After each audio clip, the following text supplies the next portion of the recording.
Hey, what's going on? I'm Keith here at Sports Vibes TV, and today I'm joined by NBA analyst and part of the Sports Vibes TV family, analyst Steven Fox. Fox, how's everything with you? I'm doing well. Salute to you. Salute to the chat. Salute to the SV Nation. Hope everyone's well.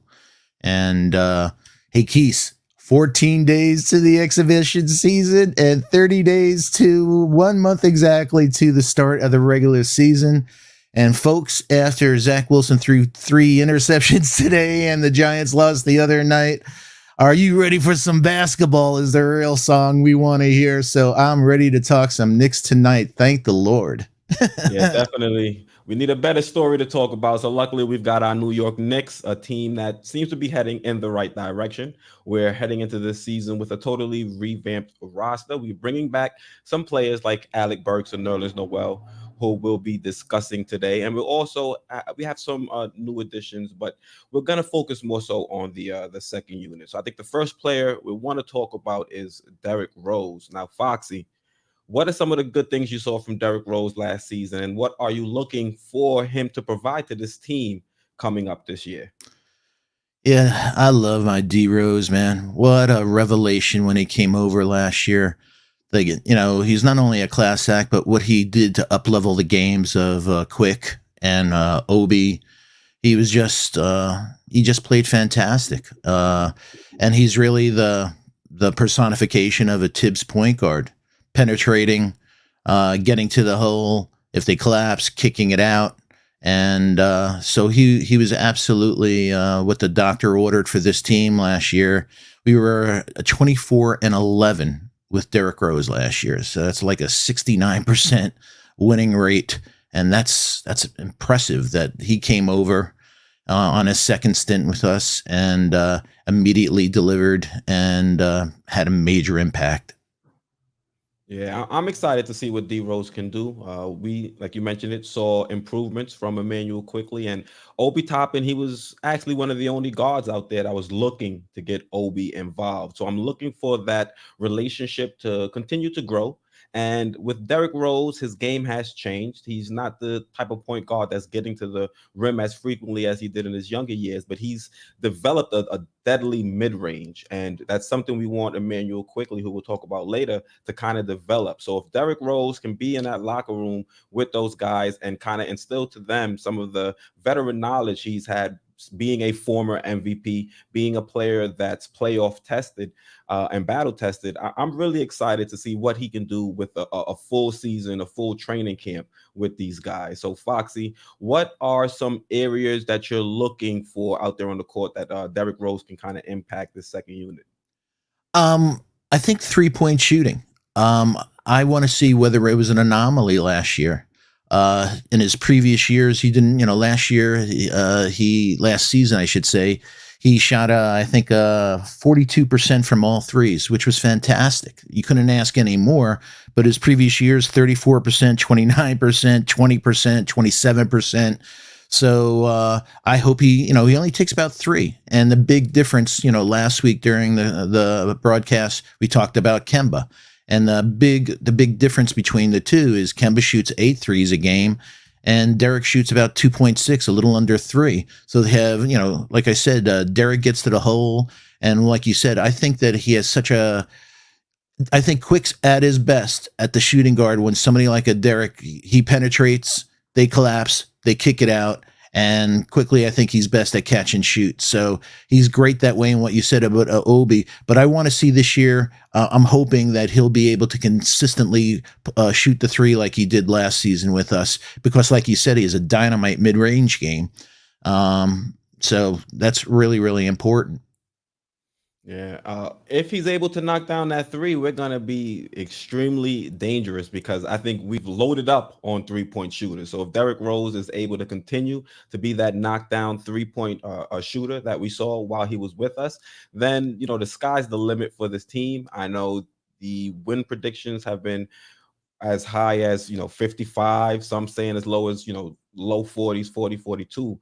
But if we see this second unit kind of rally behind a Derrick Rose and continue to be the spark of this team, because last season I think one of the shining parts of this team was our second unit. And if we can continue to grow, continue to develop, and continue to build that chemistry, because for the most part, the second unit is pretty much intact. So this is another year of development, another year of playing together under Tom Thibodeau. And I'm really, really excited just to see, like you said, Quickley not only have to be that point guard where he's going to be taken away from doing what he does best, but working off ball of a Derrick Rose, who is a point guard. Even though he's a scoring point guard, he's still someone that can go out there and look for his teammates. So I think that's a big area that I'm excited about, because in that second unit, we've seen how it looks where we don't have that creator, we don't have that playmaker. So now Derrick Rose healthy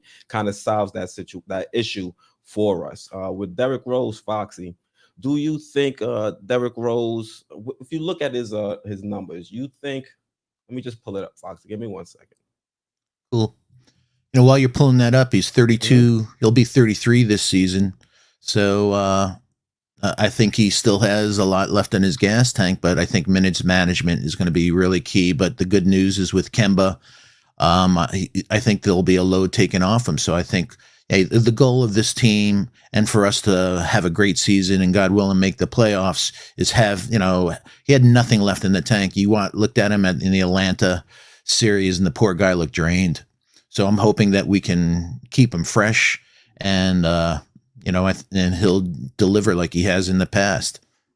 The question is, do we think Tibbs is gonna allow him to take breathers? Because we've already heard in the press conference, and like we discussed when we were talking about Kimba, he doesn't sound like he's going to be giving these guys, the requisite rest and time to recuperate that we think they're going to need. Because with Derrick Rose, he's dealt with injuries throughout his career, and like you said, toward the end, he didn't have the same burst that we saw when he first got here.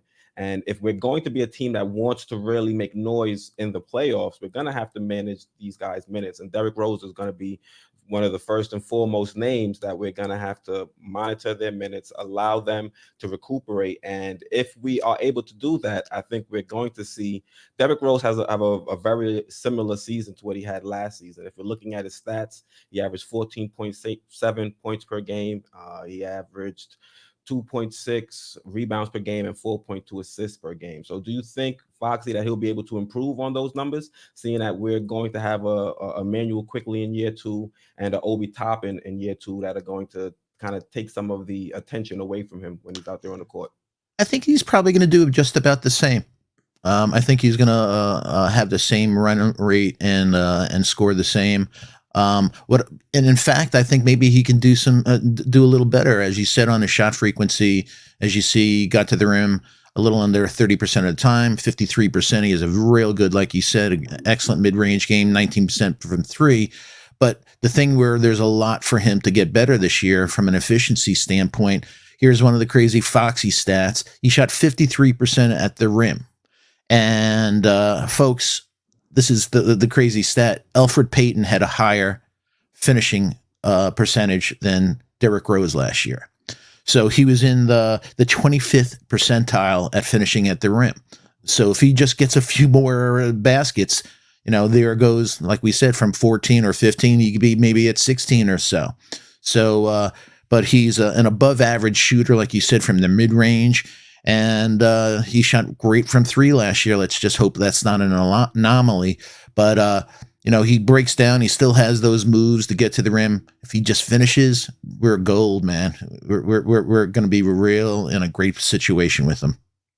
Yeah, luckily for us, I think Derrick Rose really isn't too big of a question mark. The only issue or concern you have with him is his health.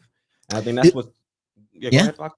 No, I agree. In his health, and I think some of the things that have been, that he's gotten some things in the past. Last year, his defensive rating was 110.8. And people like, he's not a great defensive player. Hey, folks, Drew Holiday was 111. Marcus Smart was 113 last year. So as we know, Tibbs, you don't have to be, as long as you just commit to the system and you're in the right position, and Derrick is a team player, I think we're going to be fine on the defensive end. And, and he made a lot of coming from behind blocks last year.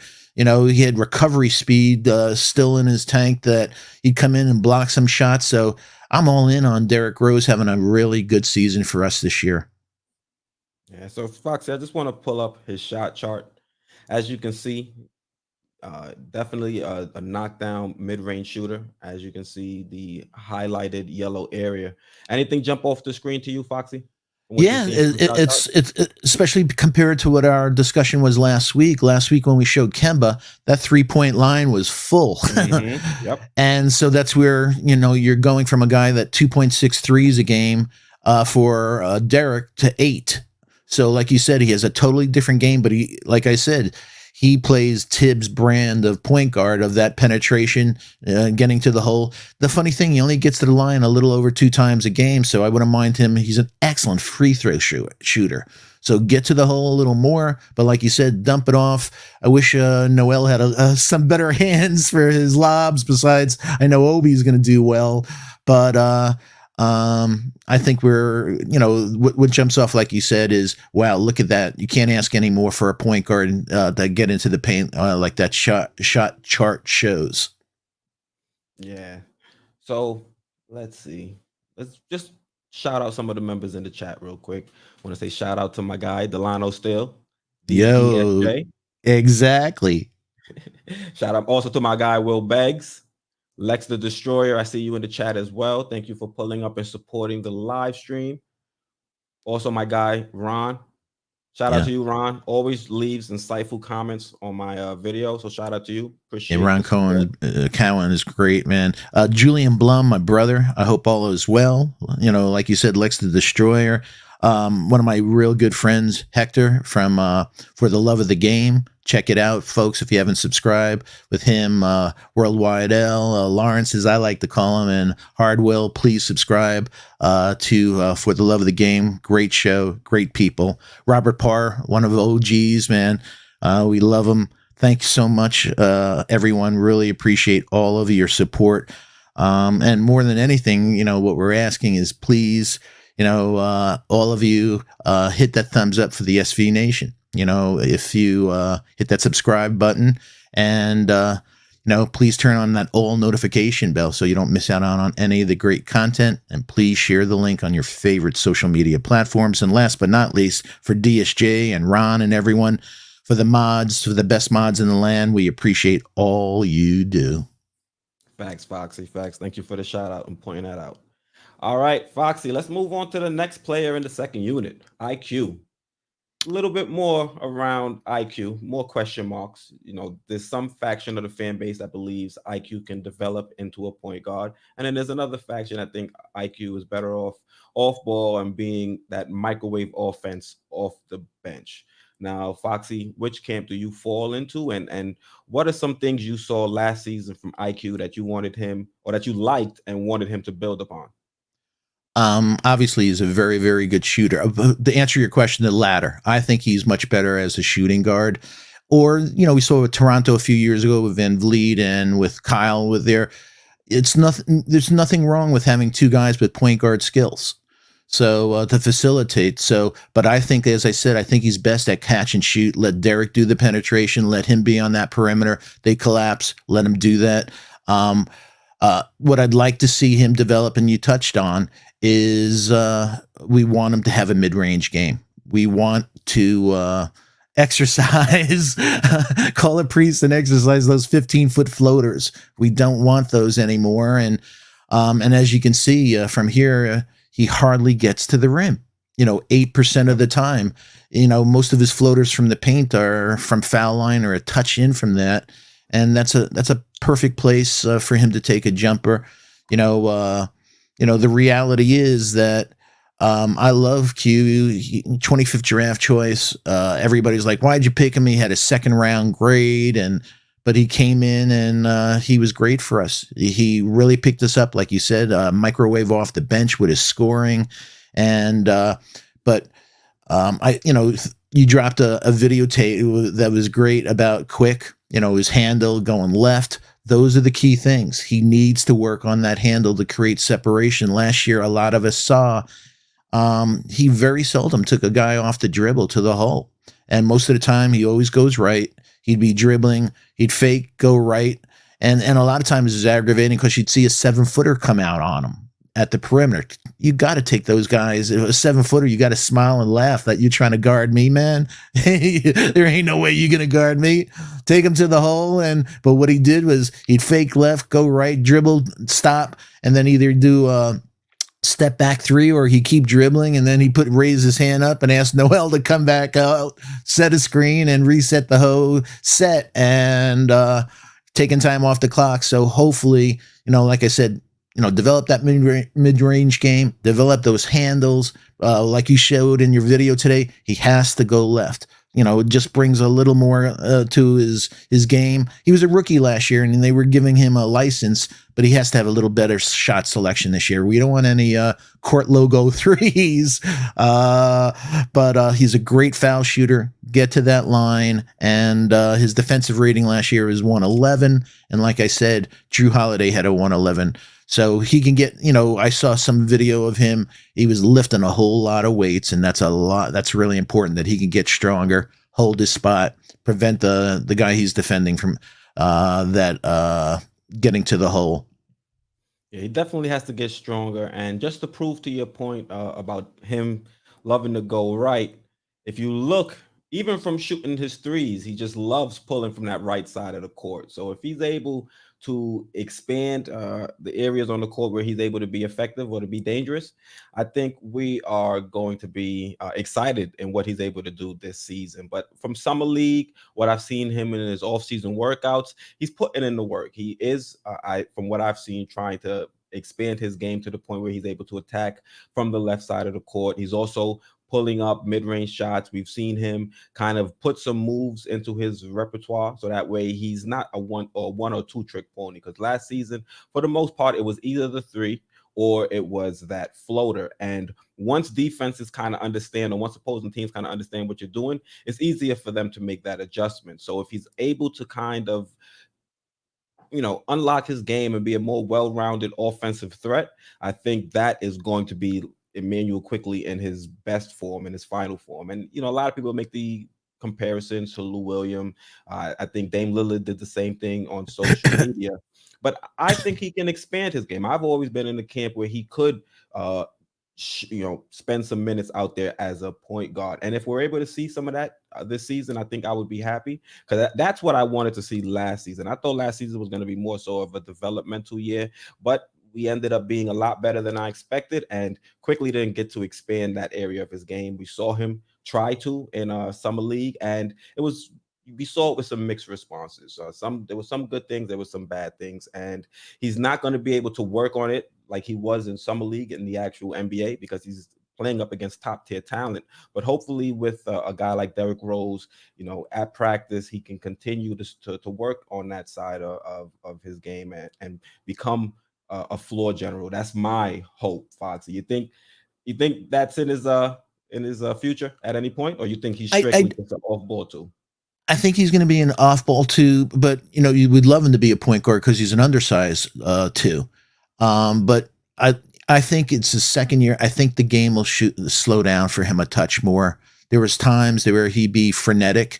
Some people I think he's selfish, man. He didn't, there was open guys, and he looked at him, and then he just kept with his shot. You know what? I don't think he's really selfish. I think he was in such, sometimes he played in such chaos in a frenzied mode that I don't think he saw the guys. I don't think he was being selfish. I just think he was just, really hyper and everything. So I want him to slow down a touch. I don't want him to leave his feet as much. A lot of times when he did get into the hole, he'd get into the paint and stuff like that, he'd be in nowhere's land and leaving his feet.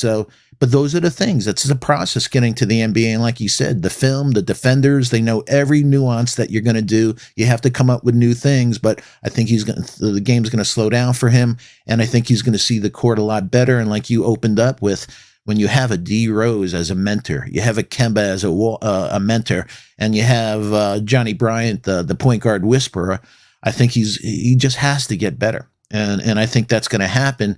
But he also, he didn't live up to his billing as being an elite shooter. He was a below average at the finishing at the rim. Not only did he only shoot 8% at the rim, as you have there, he shot 56%, which is the 37th percentile at the rim. So he's below average at the rim. He was actually a little below average at the mid range. He was in the 30 percentile at 37%. And he was a touch. The league average is about 36% from three. So he was a touch better at the three. But I want him to be better, have better shot selection, better technique too. He needs to square up. He's a great shooter, and when he squares up, it's good, man. So, and like we said, we know he's a great foul shooter. So I think those things are going to come. It's hard in the NBA and everything, but I think he has that in his belt. He knows the fans love him. He knows the teammates love him. I think he's going to calm down, and I think the game's going to come to him a lot easier this year. Yeah, Foxy, at the end, you mentioned him and his free throw shooting.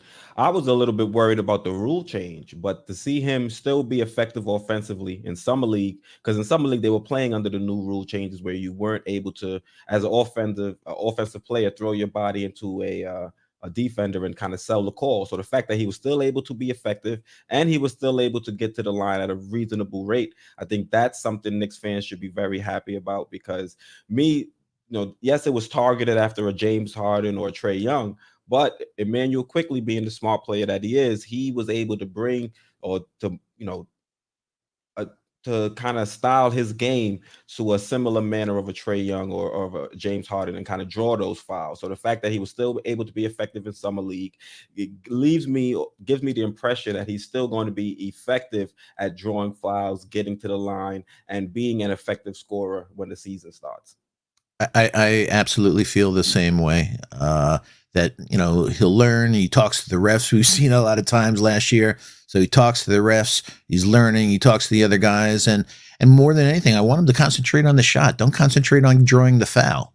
And there was a few times, just again from fundamentals and technique, go up for the shot. Don't worry about that foul, drawing that foul. So he'll get that, and I feel very confident that he'll get it.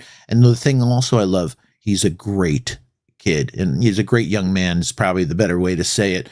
Him and Obi, we have such a foundation of great. So this culture that's so important for us to go to the next level, he's an important part of it. He's a great young man, and that's something to build on, and I love it. And he's got some fire by his feet right now, because we went out, we drafted McBride, we drafted Grimes, and those are two players that could eat into his playing time.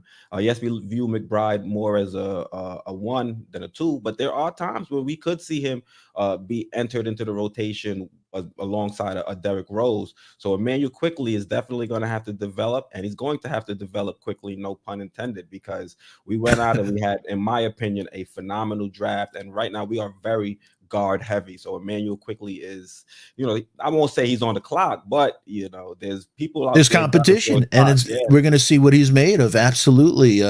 Because the reality is, at this point in time, unless a miracle happens, backcourt of Derrick and Deuce is going to be better defensively than a backcourt of Derrick and Quick. And Quick's going to have to show that he's stronger from the weightlifting. He's going to have to show that he learned technique. He watched a lot of film. He got smarter and play a better defensive, But it goes beyond that with Deuce. Deuce has a fantastic mid-range game. He's a beautiful step back jumper from two, from the mid range, and he shot 41% from three in college, and we saw him draining him in the summer league.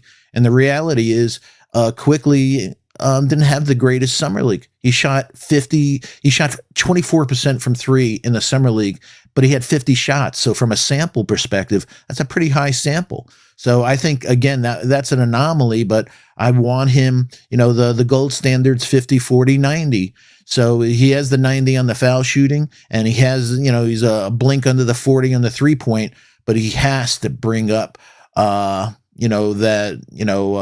his field goal percentage. You can't have a field goal percentage of, last year was 39%.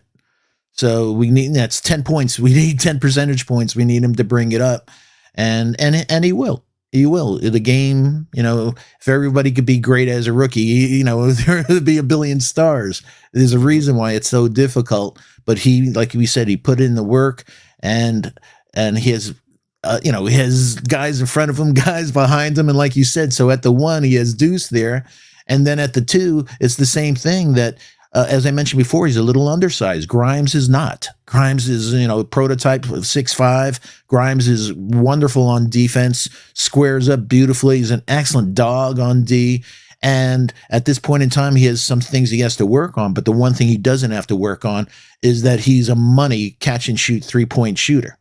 So if he's gonna be, if somebody's gonna like a D Rose drive and kick it out, he's gonna give him competition. Grimes, like you said, if he has the size and he has the 3-point shooting, while the other parts of his game come together. So, but I think that's good. Competition brings out the best, or we'll see what he's made of. So, but I think he's up to the challenge. I absolutely do, and I know that the fans love him, and he'll, like I said, the shot selection, all these things will come together. I think it'll be a much better season for him, and as part of his, the maturation process for him. Facts, Foxy. Just want to look into the chat. Omari is saying practice is going to be an all-out war between Deuce and IQ. I wish I could get tickets to Oh, absolutely. Training camp. If they were selling tickets to training camp, I'd definitely purchase. Yeah, because we know that in the NBA, everybody has smiles and you see them, but they're assassins, man. Everybody wants to be the best player on the court, and you want players on your team like that. So when he's going against the guys in practice, they're going to show him, like, he's a rook. Now he's a sophomore, but they're going to let him know that, son, you got some more work to do. And like you said, Deuce is hungry. And we're not even talking Rokas. Right. In a year or so. Exactly, in a year or so. So he has this year, but even if he comes in next year, another guy potentially be coming here who has, like you said, who's the definition of a floor general. So, that's one of the beauties on Rokas, and a guy who could also hit 3-pointers, and the guy who penetrates like Tibbs loves and kicks it out. So those are great things. We want those things because that'll bring out the best, hopefully, and I think definitely so in Quick. Yeah. Good points, Foxy. Boost Mobile is saying Quickley needs a mid-range. He needs to stop waiting in the offense trying to get a foul. Shout out to Boost. Yes, shout out to Boost. Hope as well as you with you too, my friend. So yeah, couldn't agree with, you're right on with that comment. Absolutely. And also Boost is saying Grimes is our sleeper that's no one's talking about. Well, we're talking about him here on Sports Vibes TV. We are talking. That's the big difference, than the major the ESPNs and all those people. We understand that we do our homework, and yeah, we're talking about it. Like I said, he shot, and I brought this statistic up before. He shot 103. He made 100 threes in college, and Deuce took only 100. Attempted. So, but the beauty was in what we saw in the summer league is he averaged basically a touch under, I'll round it off, 41%. And in college, he shot 41%.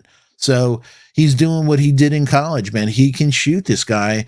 Everywhere he looks at the one or two, there's pressure on him. So, which is great. Yeah, Fox, I was laughing at this one. Trust says, I'll pay to see Tibbs yelling at everyone in training camp. I don't know if he's going to have anything left in his voice after he yells at Obi. So everybody remembers last year I'm on the sideline, Obi. So shout out to Rafael Burgess. But yeah, absolutely. I think, hey, that's what you want in a coach. But you know what? I want the guys yelling at each other. I want them communicating. I love when I see my team communicating on D. Everybody's talking. Everybody's communicating. And that's what great teams do. Thanks, Foxy. So the next player we're going to be talking about is Alec Burks. Now, I was indifferent. I really didn't need us to re-sign Alec Burks, and if we did, as long as we didn't re-sign him to a terrible contract, I was cool with it. Now, what are you expecting Alec Burks with this second unit? Because he had a stretch of games where he was, clutch Alec, but then in the playoffs, when it seems like he was trying to do a little bit too much, I kind of got turned off. I'm like, all right, Alec Burks, you're not playing within the system. But now that we have a team that's going to be back, and a team where we have a lot more weapons, are we going to see the good Alec Burks where he's both a facilitator and a scorer, or are we going to see the Alec Burks where he's kind of just looking for his own shot? I think you touched on it. I didn't know in the playoffs last year if he was trying to do too much or he was playing for a new contract. So he was being a touch selfish and holding the ball and looking off guys where you're like, come on, come on, come on. Hey, Burks, what the hell are you doing? But he had some stretches where he was untouchable, man. And also one of the things he brought to our team was he was one of the few guys that was almost a 3-level scorer.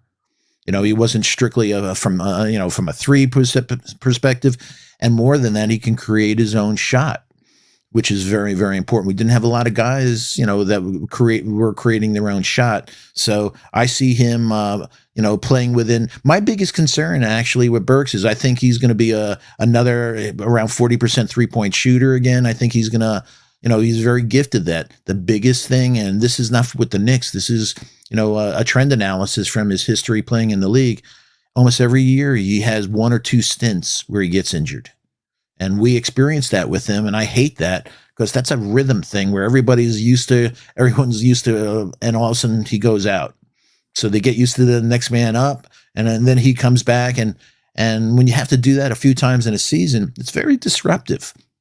So I want him to. He's 30 years old, so he still has a lot left in the tank. But I think chemistry wise. He signed that contract. He knows the guys. He'll play, I think, a lot more within himself, within the system. And like we said, he knows the guys on that second unit. Unlike Fournier and Kemba on the first unit, he knows the guys on the second unit. So there should be a familiarity, him not only shooting, but, them knowing his spot and maybe him knowing their spot. So, which is really, really important to being successful. Yeah, and I think with Derrick Rose starting the season healthy, I think we're not going to look for Alec Burks to, like you said, play outside of what he's comfortable with doing. He was solid as that Pardon me. secondary. He was solid as that secondary playmaker with the second unit, and we also saw at times him get bumped into the not the Point starting guard. rotation, but play with the starters. Yeah. Yeah, but play with the starters in clutch moments. I don't really Yep. expect to see that happen this season, and I think that's going to be an improvement because we're going to have Fournier out there in place of him in those clutch moments. But with the second unit being asked to do a lot less, I think Alec Burks and his skill set is definitely something that's going to benefit the team. He's going to once again be a secondary playmaker, and he's a player that can knock down the 3-point. He shot 42% from 3 last season. So he's going to help out there with floor spacing. And if he is going to start or going to continue to look for others like he did in the regular season, and if he can stay healthy and not force us to kind of, throw players into positions where they're not in the best spot to succeed. Because I think that's what happened to Immanuel Quickley last season. Once Alec Burks went down, we kind of thrust Immanuel Quickley into a playmaking role where he might have not been ready to do so quickly. So I think we did the same with Burks because of Peyton's issues and everything. I never looked at him in the point guard position, but we had him there.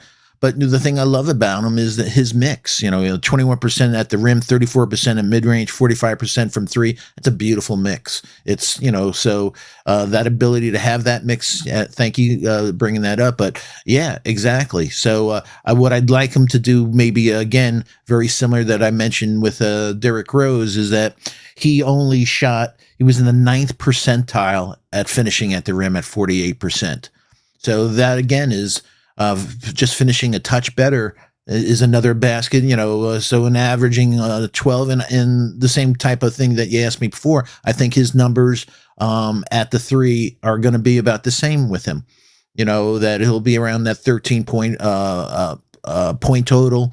But if he could finish just a touch better, he was a good shooter, basically an average shooter at the mid range. But like you said, he was dead eye from 3, man. Very, very good, above average in league stats from the 3. So, in fact, he 45% from corner threes. And we know that's pretty important in Tibbs' offense. And that's probably why they brought him back. He can knock down the 3 and he can be that secondary playmaker. And also, Foxy, we're going to pull up his shot chart. Anything jump out to you here? Like you said, you're going to see 3 level. Yeah, shots in the mid range, shots from three, and also in the paint. Even though, as you mentioned, he got to do a lot better converting when he's actually finishing around the paint, Yeah. But around the rim. you could see he'll shoot anywhere. So some guys, you just know hit their spot and you can concentrate. This guy'll shoot anywhere on the court, and that's important. Mhm. So I think he's going to be very, very valuable for us. And I think, like I said, my only thing that I'm saying a couple of prayers for is that he can stay healthy, and not only stay healthy, but stay healthy for the season, stay healthy for the playoffs. And I think again, that he's going to have a fine season and he'll be really complimenting the other guys on that second team. Do you think any of the young guns are nipping at Alec Burks here to potentially take him out of the lineup? Because I know you said you're not the biggest fan of Grimes at the three. Yeah, I'm not, only because against other teams, that's why everybody wanted Trey Murphy. You got some big wings. We saw what happened with Scotty Barnes with Grimes in the summer league and stuff. Length of the threes in this league, 3 and D, they can bother you very quickly. It's like, get me back to that 2 spot at 6'5". I'm going against guys 6'5", but these guys 6'9" with the 7 foot plus wingspans. Geez, they could really throw my game off. So I don't really, obviously we have the Kevin Knox situation, but I don't think that's really going to be a situation unless there's divine intervention and he finds his game. So at this point in time, I think Grimes is pretty much is going to be garbage time, or his opportunity to come, as I mentioned, if an injury occurs, next man up. So and that very well, Burks could be a very real scenario. Yeah. You probably like to hear this, Foxy. May 4th. Salute to May 4th. Salute May He's saying 4th. that you're saying your mic is crystal clear. Thank you. We were working on it about the 3 a.m. last night. Yeah. Keeps in mind, my buddy behind the scenes, technology folks. We love, doing these casts for you and being entertaining. So we put in the work to do our research and everything. But it's such a thing that you do the research and then you have, oh my goodness, the technology. This has a hiccup. OBS can blow up with a second notice. So we made a couple of adjustments, and thank you for noticing that. We're trying to have that. And our boy Ron said, I think what happened to Burks against the Hawks in the playoffs, once the Knicks started having problems scoring, he got a little desperate and tried to make something happen offensively. I think that's a perfect personification. That you absolutely captured it. What I think happened, Ron. As always, great comments, my friend. Hey, our future media, salute to you. Michael Jones says we have a lot of undersized players. I don't know. We have a lot of undersized players, but I think our ones. I like big ones, but they're 6'3". Kemba's a little, but RG is a great, beautiful size for a 2. The other guys, but I would love, folks, in the next year or so for us to get us a 6'9" with a 7 foot plus wingspan, a 3 and D on this team. Yeah, I think can make a huge difference, and somebody come in and can learn from a Burks and something else. So yeah, I'd love us to be a little oversized at the 3 rather than regular, a touch under. Yeah, facts. So now, Foxy, want to talk to another player talk about another player that's going to be real important to the Knicks' future, I believe, and that's going to be Obi Toppin. Now, he had an up and down rookie season, but we saw a lot of things that we liked from him in summer league. Now, what were some things that you saw that were positive from him both last year and summer league, and what are you expecting him to build upon coming into next season? I think the funny thing in the summer league, it's deceiving because it's almost exclusively an offensive game. And for Obi to get significant minutes this coming season, and I know our family in the chat and the SV Nation, it's going to be about him playing defense for Tibbs.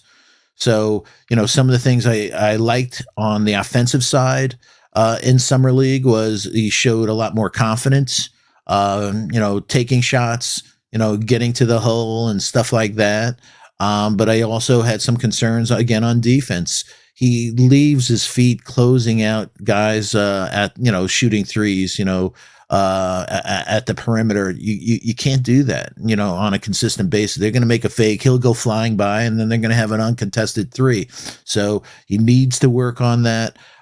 He needs to work on the mix. Can you do me a favor? Bring up his shot chart. Yeah, I think it illustrates the shot chart or his numbers. You could do the numbers first, and then we can get to the shot chart. But he shot around 30% from three last year. And this is a huge year for Obi because it's a defining year for what his role in the NBA is. Thanks. So as we see, folks, again, as Quis was saying, he averaged 4 points, under 1 assist per game. And this is based on 11 minutes. So he didn't have a lot of runtime to show his game. You saw 45%, where, the frequency at the rim. And that's, when you have his leaping ability and stuff like that. But I want him, as you see, 17% from mid, 39% from three. I want him to shoot much more mid-range shots this year.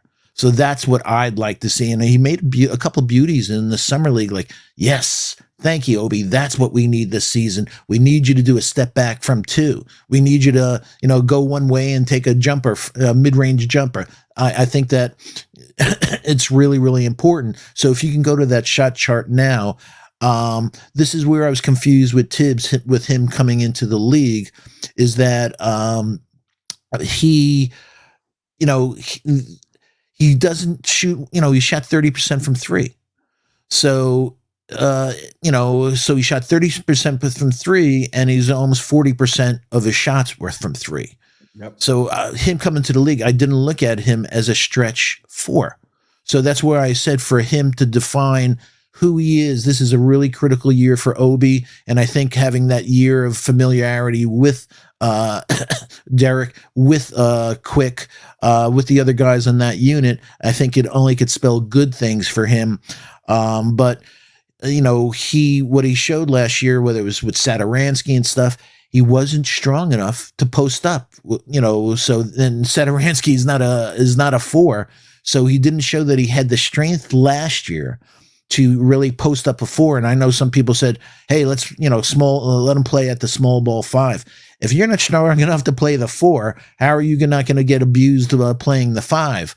So he wasn't strong enough to play the four. As we see, he didn't shot well enough from the three to be a stretch four. And what we all saw, he just, he's a rocket vertically, but he's a turtle laterally. There's not a way that he's going to be able to handle covering threes in this league. So that's why this is a critical year for Obi, to show what his role is for this Knicks and what his role, who he is in this NBA, whether or not he's that dreaded tweener or, he gets that shot, he starts draining that shot. Like I said, but I'd like to take it, a few feet in from that 3-point line. Come on, Obi. I want to see you post up and do things like that. So you have that shot chart handy, Quis? Yep. Yeah, thank you. So, folks, as we see there, he shot 30%, and you're like saying, why did he shoot? How many of us last year said, why is he taking so many shots from three when all the highlight films at Dayton was him in the rim? You didn't see him taking that many threes like that. But at the same time, we didn't see him really getting the ball and posting up people. So those are the things that we really, really need. One of the key things that he needs to work on is his handles, so he can make his own shot. From a technique standpoint, your dribble should never be higher than your hip. And there's times where, it looked like he was dribbling so high, and with the guys with the hands in this NBA, you're just looking to get picked. You play like that. So, but again, this is a great young man. So, chemistry wise with the other guys, and also one of the good things working in our factor, if again, trend analysis, which I love to do, every place that he's ever been in college, etc., it was the second year where he, the first year he had to get assimilated. The second year is when he took off. So that's what I'm hoping for Obi, that this is the year that he doesn't, I think he stressed out a touch last year, and Tibbs can do that to a rookie. And as I said earlier, Tibbs yelling at him, but it was, but that folks, yeah, as we all know, that's Tibbs' way of showing love. But the bottom line, though, for him to get the minutes, it's not going to be on this shot chart. It's going to be on the defense. If he shows Tibbs that he's not a liability on defense, then he can, and we need him. We can't have Randall playing the minutes that he did last year and wear himself into the ground. We need Obi to, alleviate some of that burden on him, keep him fresh, and also at the same time, which is great for him, allows Obi to develop his game, because he's going to get more. We need him to get more than 11 minutes, but he has to earn that, and it starts on the defensive end. Yeah, facts, Foxy. I don't disagree with anything you said there. The thing with the way they were using Obi last season, from jump, I said this is completely wrong. There's no reason this guy this guy should be used as a floor spacer. I mean, you're looking at the shot chart. He shot 29% from his corner threes, and he was out there chucking up corner three after corner three. And I'm saying we need to get this guy moving to the basket and attacking the basket, whether that's pick and roll or whether that's operating in the post. And if he's unable to, if he doesn't have any post moves, then that's why we have Kenny Payne out there to work with him and to develop his offensive skill set. And if that's what they're doing this offseason, I think we're going to see a new and improved Obi out there. And we need to kind of break the mold of using these, 6 through 10 first round picks and not getting anything from it. We've already moved on from Frank Nitti. Kevin Knox is going to be the next one. We're that close to moving on from Kevin. Yeah. Exactly. We don't need Obi to fall in line with those two. And I think Obi has the talent to break through, but it's on the coaching staff and his organization to put him in the right positions to succeed. And if they're going to use him a little bit more like they did in Summer League, like you mentioned, we saw him take a lot more mid-range jump shots. We still saw him take some three-point shots, but it wasn't to the volume that we saw in the regular season. So if Obi, he still has to get better at finishing around the rim. We're saying, get him working toward the rim and finishing at the rim, but he's definitely going to have to get better completing his looks when he does get those opportunities. So once he's able to do that, I think, like you said, he's a good guy. Looks like he's a hard worker. There's videos of him as well putting in the work, and I'm excited with what we have with this core. Obi, you said in the beginning that defense is going to be what's going to get him minutes, and totally agree with you there. I think we have pieces in that second unit like Nerlens Noel, who we'll talk about later, that he can kind of, fall back on or rely on to help in certain situations. But definitely Obi's going to have to be able to stick in front of his man and be able to, stop them from penetrating or not being baby down there in the post as well. And I think Obi, we should see him get a little bit better at rebounding as well. Yeah, and also I think you touched on it. Great is, besides D Rose penetrating him, going baseline, he's a very good finisher. But he, in 11 minutes, he got to the foul line less than one time a game. We want him. The best thing for us to do at all positions is get our opponents in foul trouble. Use that. Use that explosive jumping ability, and if you don't dunk it, then get fouled. Get to the line. He's not a bad foul shooter. This, 73%. So get to the line more, but less than one time. And the same thing on assists. I think he displayed at times last year that he has a nice IQ, that I could see him at the pinch post and stuff, passing the ball and stuff like that. But, he averaged less than one assist per game. So I'd like him, as you have up there, I'd like him to show more in his passing in a situation to, set up his teammates more. And I think it'll bring more value to him and the team. So, Foxy, do you think the Knicks have Obi in their long-term plans? Because with Julius Randle performing the way he performed last season, and he could potentially be in the MVP discussion this season with some help around him, do you think that the Knicks are looking to potentially make Obi a small ball five, or do you think they'll try to find him or find ways to have him be a major part of this team in other ways? I think they're going to give him the opportunity to be successful. So I think you can't ask a coaching staff or an organization any more than that. They're going to give him the opportunity, and it's all going to be on Obi to do it. And I have my concerns again. People talked about, he reminds me so much of Stoudemire, Amari, and stuff. I'm like, no, maybe when he dunks the ball and his stiffness or his gait and stuff. But Amari was a big dude. He was much bigger than Obi, so that's where my concerns, land of the Giants in the paint and stuff like that. He's going up against, even with that jumping ability, he's going up against really big guys. And very similar to what I said with Quick, he has this habit of leaving his feet. Not only did I mention, besides what I mentioned on defense, we saw in summer league times, he'd come into the hole and you don't know if he's going to dunk the ball. He'd come up, so you don't know if he's doing a dunk, a finger roll, and then he put up this bad shot. So, and those are the things that he absolutely needs to work on. But I think he's going to have the opportunity, and you can't ask any more. He's going to have the opportunity to show what he has this second year. And if he doesn't, he'll probably be part of a trade package in the near future to get somebody that will. So obviously he's a young man, and he wants minutes that a Julius is going to play.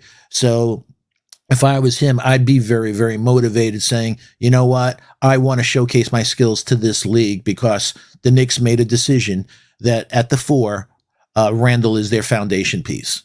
So where is my role? And RJ obviously is a foundation piece at 2.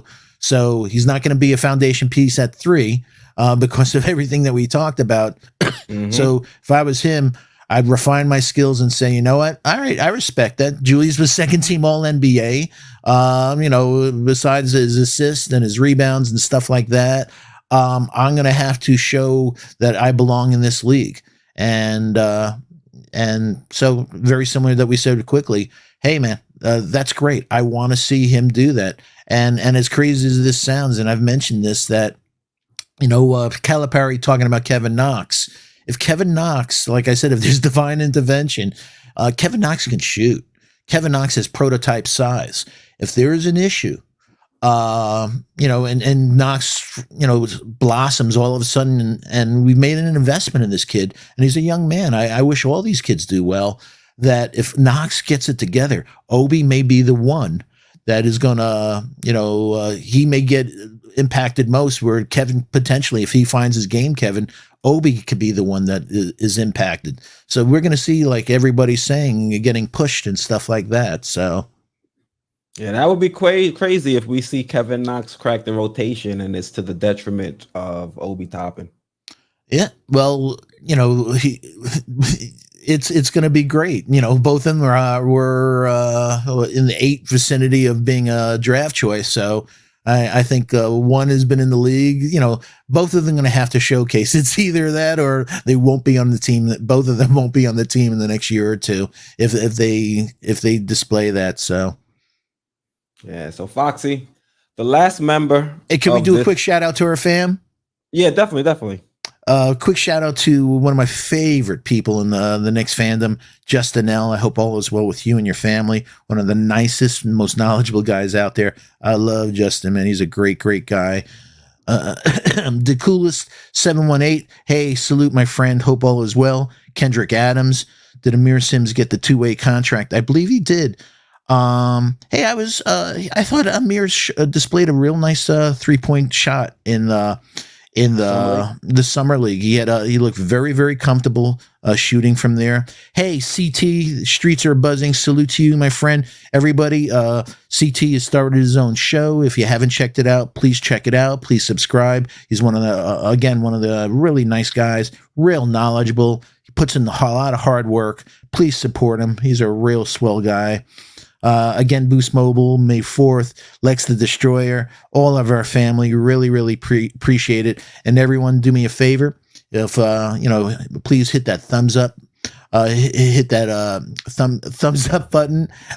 Please make sure that you subscribe, and please, hit that notification bell, the all notification bell, so you don't miss out on any of the great content from Sports Vibes TV and from Quis. And do me a favor, please share the link on your favorite social media platforms. And again, to Ron, to May 4th, to DSJ and Boost Mobile, all of our mods, We appreciate all you do. Thank you so much, because it looks like we had somebody in there and Keys got to him, but we appreciate sometimes when we're in the middle of a broadcast, we rely on those mods so much to just hold it down for us so nobody's getting stupid in there, or it was just saying things that are inappropriate, so thanks, fellas. We really appreciate all you do.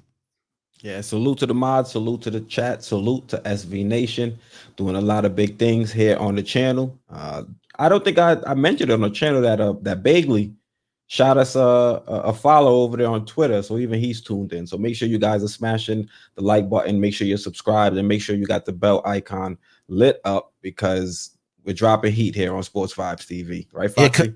Well, congrats, man. Ian Begley following is showing, besides Twitter, that means that he's also, besides the chat and the SV Nation, like you said, he's checking us out. He's checking you out. He's checking out the content, and obviously it resonates with him that he's following us. So thank you, Ian. Shout out to you. Great interview, by the way, Ian, with Randall this past week. So enjoyed that, and I also enjoyed seeing that little nick on Randall's eye. So he's already banging, and it's not even training camp yet. And being a New York boy, a Bronx boy, as Julian and a lot of guys know, I love that. So whether Mace and Oakley, I love that he's ready to bang, and that's what this team needs to do. Play physical basketball, play New York basketball, and the rest is everything will take care of itself after that. Facts. So, Foxy, let's move on to this next player in the second unit, and that's going to be Nerlens Noel. Now, Nerlens Noel, we brought him back, signed him to a 3-year deal. I think the average annual value is right around $10 to $12 million, nothing too crazy.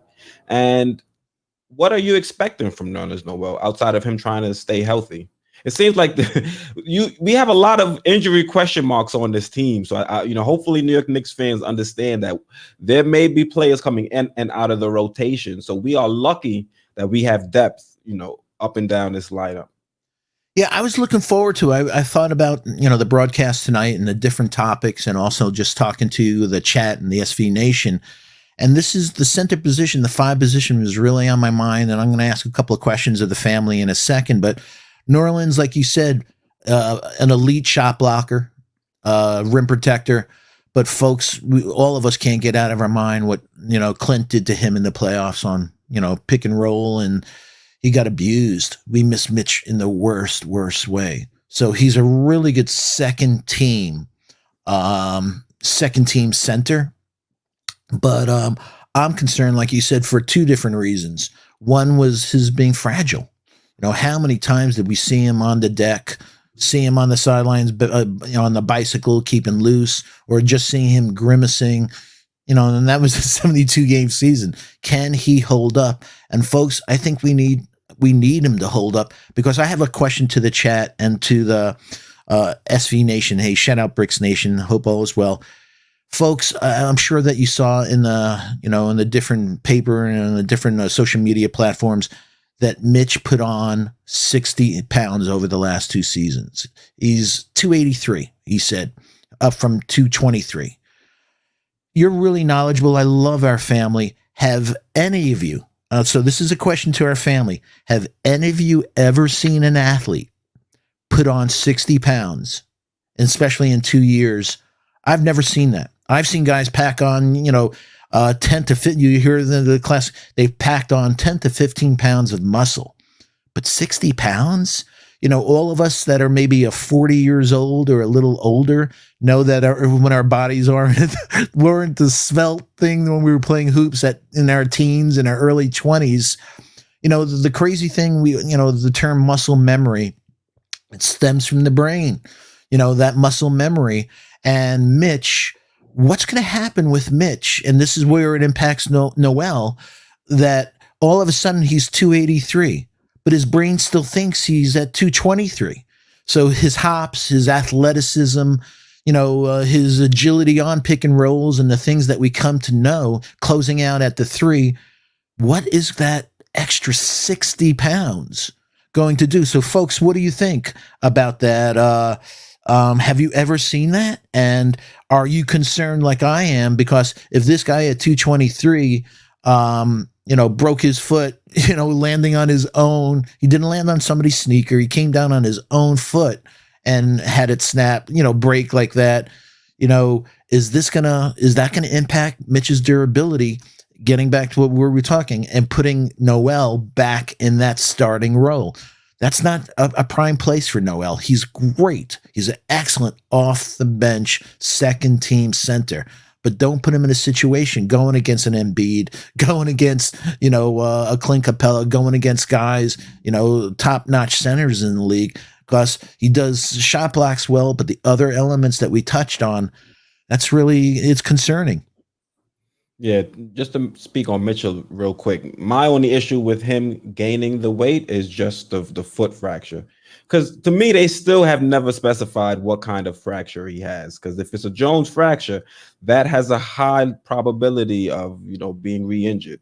So if you're adding 60 pounds to a player that just fractured his foot on a weight-bearing bone, I'm like, all right, you're throwing the we'll dice. See how it works. Yeah, exactly. Statistically, it's like, wow. So that's why at the 5, and I'm sure I'm looking at anybody brought up Jericho Sims' name, but I don't think Jericho Sims is ready for prime time. There's a reason he was picked 58th. But with a guy that put on 60 pounds, that had 2 injuries, one was a freak injury with his finger and stuff like that. But I'm concerned about the 5, and that I want the Nerlins to be successful on that second team. We need him to, we need him to put him in the most optimal position, not put him in on where he has to play much more minutes than he needed to play, so he can stay fresh. Try to reduce the statistics of him getting injured, etc. I know all the fans are waiting for you to show the shot chart, because everyone is like waiting. Like, I wonder what that shot chart looks like. So, but he probably has some of the worst hands in the league.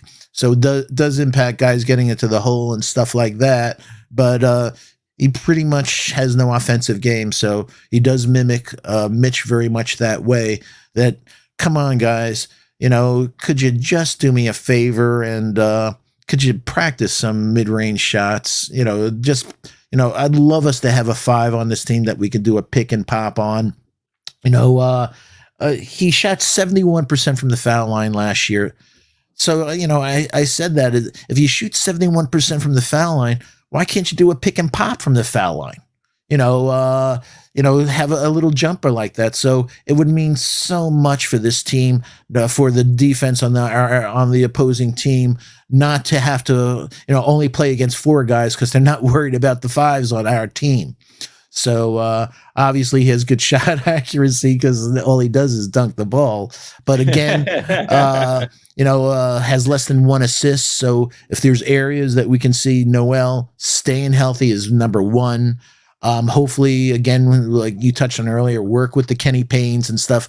Maybe he can develop that game, that he become a little more shrewd on the pick and roll slide, using different techniques for him to be more effective on the defensive front. So that's really, really important for us. I think Justin L in the chat actually came up with a pretty good point. He said the trade-off with Mitch was that his defensive mobility on the perimeter and ability to get out on threes was what made him special, not banging with Drummond or Gobert. Yeah, but how do you say it correctly? Gobert, yeah. So that's a great point, but can he do those things with 60 pounds more now?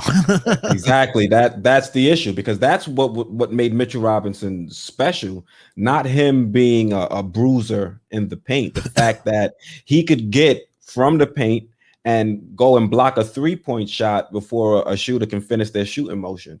So if he's unable to do some of those same things, are we going to see a Mitchell Robinson that's as disruptive defensively? Yes, he'll be able to hold himself in the paint against Embiid and those bigger centers. But what I think is what we need Mitchell for, is in those pick and roll situations, like when we're going against the Trey Youngs and those explosive point guards that are going to bring Mitchell Robinson outside of the paint, and he's going to have to still be agile enough to contend with them and also make sure he can get back to the paint and defend the rim. So I think that's my biggest concern when it comes to Mitch. And but I won't say my biggest concern is the foot, and then second biggest is how he's going to be able to move.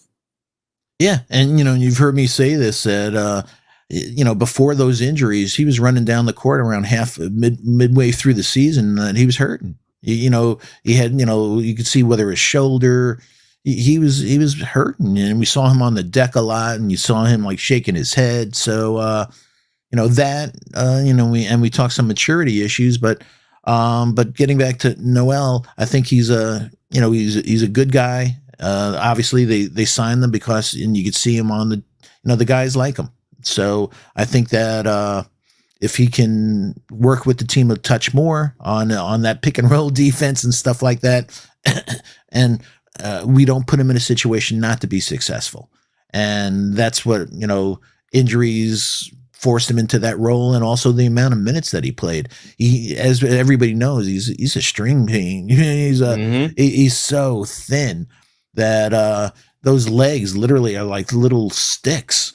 So I know somebody who saw them and they said he's huge, but God, he's so thin. It was funny because the person I know, they work at a hotel, and they said, I saw both Noel and I saw a different time staying at the hotel, Drummond.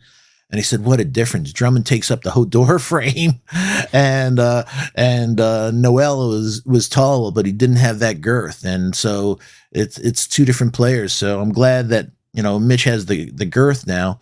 So all of us are lighting candles that we're going to get the best out of our players this year. And all you could ever ask is that we put players in positions to be successful. And I think that, injuries are going to happen, but hopefully it's nothing that's going to be, huge.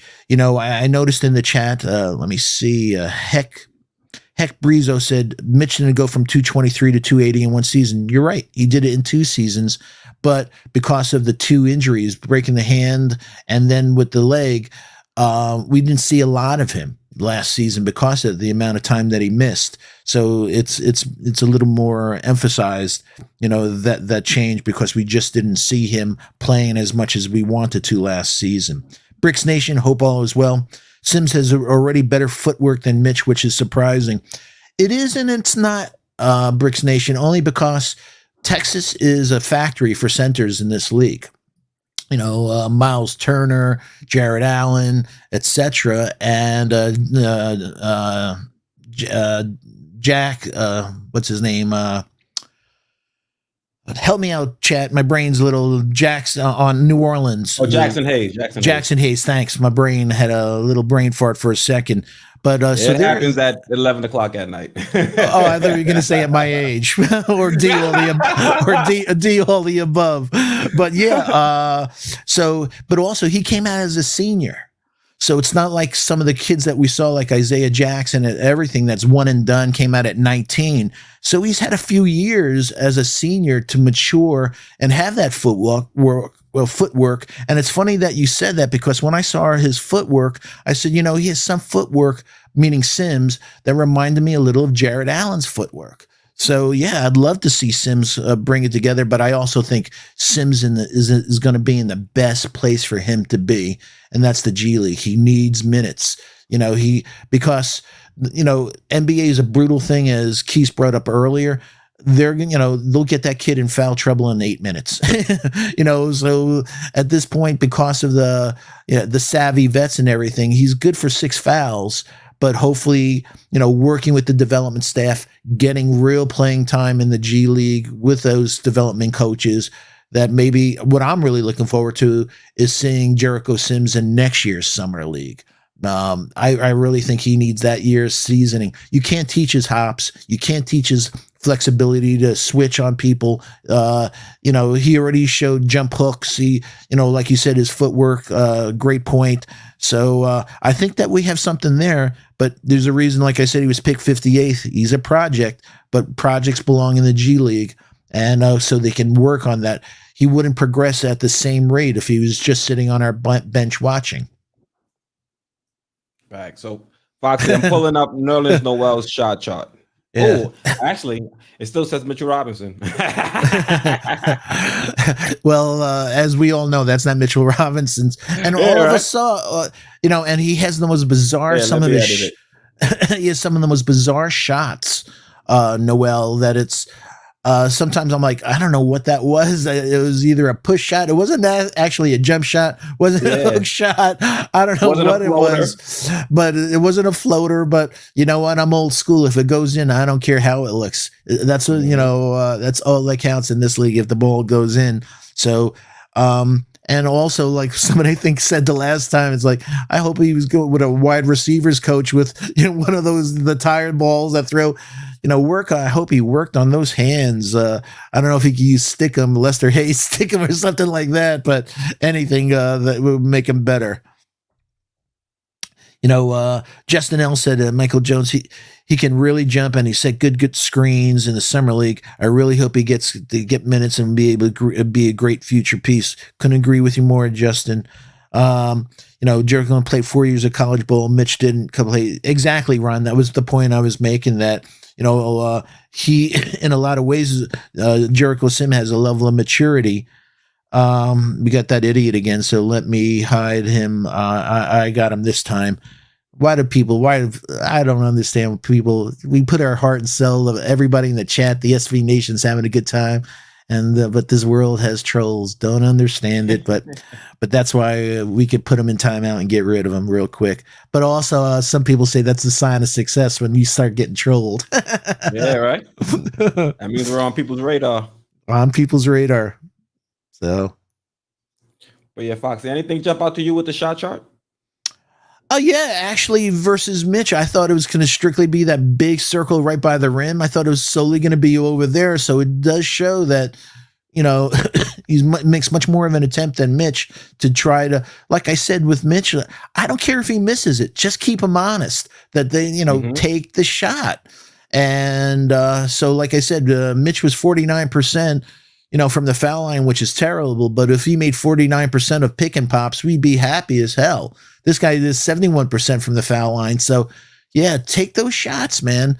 And especially with the other guys on this team, I think he could have an opportunity. But he's there for his defense. He's there for his shot blocking, and he made some phenomenal. All of us jumped off our chairs, our sofas last year on some of the blocks that he made that were just outstanding, man. And some of it for the amount of blocks that he had and the minutes he played, it was elite shot blocking. That's for sure. Facts. What do you call it? You hit a nerve there with Kendrick. He's asking, why doesn't Mitch shoot? I touched on this, that thank you for this shot chart. I think is, there was a conspiracy theory last year that Tibbs was not letting Mitch shoot. Hey, folks, we're seeing that. Why would Tibbs let Nerlens Noel take shots that are outside the rim area, the 0 to 3 foot area? It was on Mitch. There were times that all of us saw Mitch. There was somebody like 5 feet from him, 10 feet from him, and he would. This is a test of the emergency broadcast system in the event of the emergency. So I keep kicking the thing. Not no worries. I'll keep it going. But so yeah, I think Mitch. There was nobody saying to Mitch, "You can't shoot." The only one saying to Mitch, "Don't shoot," was Mitch. But this is a big year for Mitch with that contract. So hopefully, and like I said last week's show, hang out with Akeem, hang out with Jabbar, hang out with somebody. He has all, to get a little hook shot, jump hook, little floater, little, just a jumper, man. Just that little pick and pop jumper. I think can make a huge difference.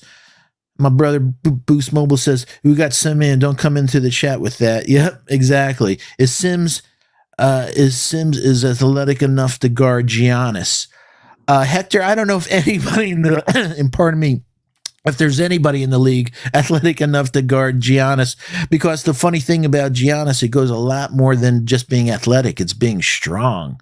So, but to your point, what he's displayed with his hops and his versatility and his size, I think that he's in a much better position, let's say, than a Nerlens. So even with Nerlens' shot blocking ability, the funny thing with Jericho Sims, if you watched him in summer league, and I think this is just technique that they taught him maybe at Texas, but he went it with both hands to block shots.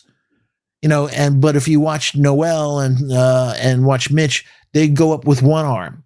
I think they get much more lift because when I was watching Sims, I'm like, he gets higher. As we saw, he banged his head on the rim. He gets higher jumping on lobs on offense than he did actually trying to block shots. And I think that he was jumping off 2 feet. I think that, and again, this is technique of the development coaches. If they're going to get him to go off 1 foot, get that extra height, and also instead of taking it down and using that one hand to go up there, that I think he'll be more effective.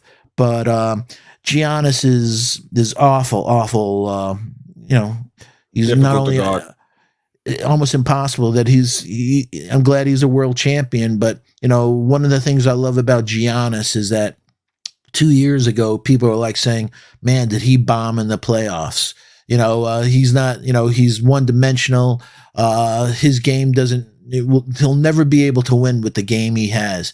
And folks, he's a world champion, but I like that because it's the same thing with our boy Randall. He had an off playoffs, as we all know. He took it to heart against Atlanta, and I know he's razor focused like he was a year ago. A year ago he wanted to erase that spin. What would you call it, Keys? That spin in the paint? Oh, the Beyblade spin. Thank you. Yeah, I love when you say that. I remember in middle school we used to go to Kmart, get us some Beyblades, and play at lunch. So Ala Wise, my field producer, Ala Wise, one of the great people, man. Hope all is well, Ala Wise. So, Foxy, I think we're into the Q&A portion of the show because Kendrick Adams has a question. He says, where do you think Amir Sims will end up? I say G League, but May 4th thinks otherwise. I think that Sims will probably be playing in Europe, or I don't see. He has a nice stroke, but there's a lot of guys. I watched him at Clemson and stuff like that. He has a very high IQ, but I don't think from a athletic standpoint he has the lateral quickness. I think he'd be just way too much of a defensive liability. And this is a Tibbs team, as we said, on everything that we touched on. It all starts with defense. So Amir Sims has a nice 3-point stroke, but I don't think he can get on an NBA court anytime soon because he'll be a defensive liability. I don't think May 4th likes to hear that, Foxy. Yeah, and everybody who knows me by now and all the comments, it's not meant to be hating, man. As you can see, we put in the work behind the scenes, with all the different subscriptions I have, the cleaning the glass and all the other things to try to find these little anomalies and stuff like that. Like I said, hey, isn't it weird to think that Elfrid Payton had a higher finishing rate at 55% at the rim than Derrick Rose at 53? So, those are the things that we work on. So all of our comments, please, folks, we're not being negative. We're not being hating. We're just trying to manage expectations because facts don't lie. Facts. So Foxy, I got the shot chart. You heard the Jamaican accent just a little bit. I have the shot charts. Where's my red stripe? My red stripe in the ganja. All right, Foxy. So we got the shot charts up. You see any areas on the court where this team might, find some issues? They shouldn't, because this is a team that's, for the most part, still intact from last season. Yeah, I don't. I think it's very complimentary, and also what you and I touched on off the air, and I think we may have said it last broadcast that what I'm both on the first and also having Burks, if D Rose can shoot like he did last year, quick, obviously, and hopefully Obi could come up. We have zone busters. So if those guys play zones, these guys can nail it from three. So I think they have a nice mix. Like I said, D Rose is the prototype penetrating guard. He shot, like you said, he shot great from three, but let him penetrate. He can kick it out to Quick. He can kick it out to Burks. Hopefully, Obi can bring that game up, but hopefully he could kick it out to him for a mid-range shot, and hopefully Nerlens worked on those hands that when they do collapse on him, he could give it to him for a dunk. So I think they have very complementary shooting and skills for them to be very, very, very effective. And so many of the great teams, they have such a elite first team, but their second team, they don't have the money to really have very good second teams, because all the money is with the great players that they brought on their first team, the elite stars they have. So I think our second team is going to be really, really important for us to be to make the playoffs. And because as we touched on, you have so many teams. So for us to get in the playoffs, our second team is going to be not only to keep our first team fresh, but also, so many teams look for their second team to try to stay where they are. I'm not looking for them to put on points, but don't let them extend leads and stuff like that. I don't have that concern at all with our second team. I think there may be nights where our second team is bringing us back into the game and giving us that lead, because they're going to be so superior to our opposing team's second team. Yeah, that was the story for most of last season. I felt like last season the starters would get off to a slow start, and then the second team would either get us back into the game or they would extend the lead. And I think this team, they've played together last season, so there's not much where we have to kind of guess what to expect. It's just hoping that some of these young players get better. And I don't think there's too many players that you really look at and expect some regression. Maybe Derrick Rose could possibly regress, but I don't think so, because now I don't think so either, because the minutes, exactly. If you manage his minutes, I think he's going to be absolutely effective. So I feel very, very strongly about that. That again, no different than we touched on Nerlens. If you they put him in a situation, when Peyton's situation, that he had to play much more minutes, and that's why he had nothing left in the tank. If we can preserve Derrick, wow, I think it's going to be very, very impressive for us to have both the first and second team, and I think we're going to do some damage. I'm thinking around 47 wins. I know our good friend JD has a 50 burger. He's been eating a 50 burger. And you know what? 50 is not so far away from 47. So I think our boy JD is definitely, it's not beyond the realm of that happening. And boy, would I love JD to be right. That's for sure. Yeah. If we win 50 wins, we've definitely got to celebrate. Yeah. I have us right around 48 wins. 45 to 48 is where I hedge my bet. Yeah, I picked 47 because I'm crazy. I have OCD, so 4 and 7 is 11. So I always pick numbers that add up to 11 or something like that. So you're getting to know me, family, that your boy Foxy's a maniac. You say 47, I start thinking Andre Kurlenko. Yeah. Oh boy. Yeah, that's a blast from the past. Yeah, right. I haven't heard that name in forever, but that's what I used to play with back when I used to play live. That was back when live was better than 2K. I'm not sure if you're familiar, Foxy. Nah, I don't play any video games. So I gotta put you on, Foxy. 2K. They saying next year in 2K is pretty dope. No, the problem is my brain. Seriously, my brain, how it's wired. I don't get epileptic seizures, anything like that. But my brain doesn't react well to video games. And there's a little percentage of the population that has that issue. And for some reason, when God put stuff together to get me going, I came out that way. So I never played video games. People have asked me, "You've never played that game?" I've never had a video console, so no less played it. So, but you know what? I've had a pretty good life, so I don't think I've missed out on much. I watch the real game, but I do respect the stats. That it's not my grandfather. The old saying, the grandfather is video games. The games today, man, you could it's phenomenal. Create teams, salary. It has so much information that it's very, very impressive.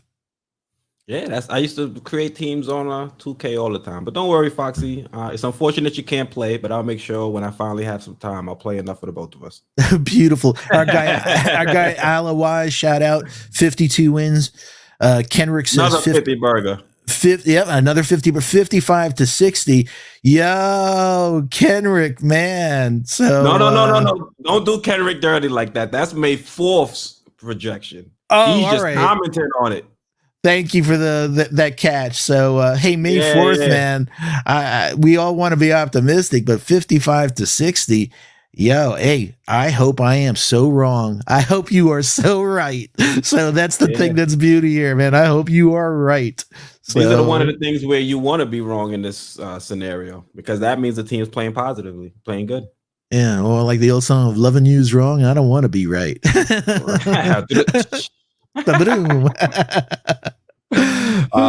Brick Nation is asking any Dark Soul fans. Nah, I stick to like sports titles for the. Oh, I was about to say, what is that? So that's the name of a video game. So yeah, it's a video game. Thanks for the education, folks. No problem.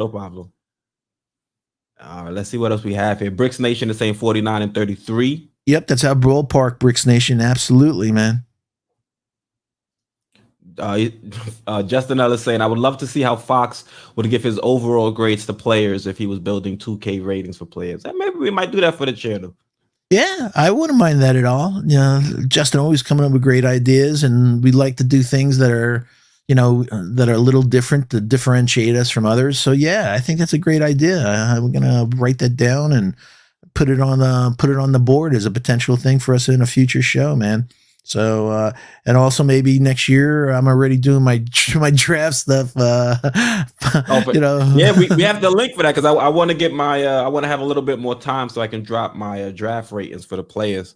You know, I got caught up. I was only able to do 4 last off season, but this off season, next off season, maybe I can do a little bit more. Maybe do the whole 30. Yeah, I was looking at some of the Duke kids that they have there, Banchero, a few of the others. So there's going to be some real studs that are coming out. The one that I want for us is a kid on Michigan that is another Trae Young. So, but you know, we'll see. Some of the kids come out of high school and they look great, and then you see them actually play against much better competition in college. So we'll find out. But this is the best part of it. We love doing this stuff.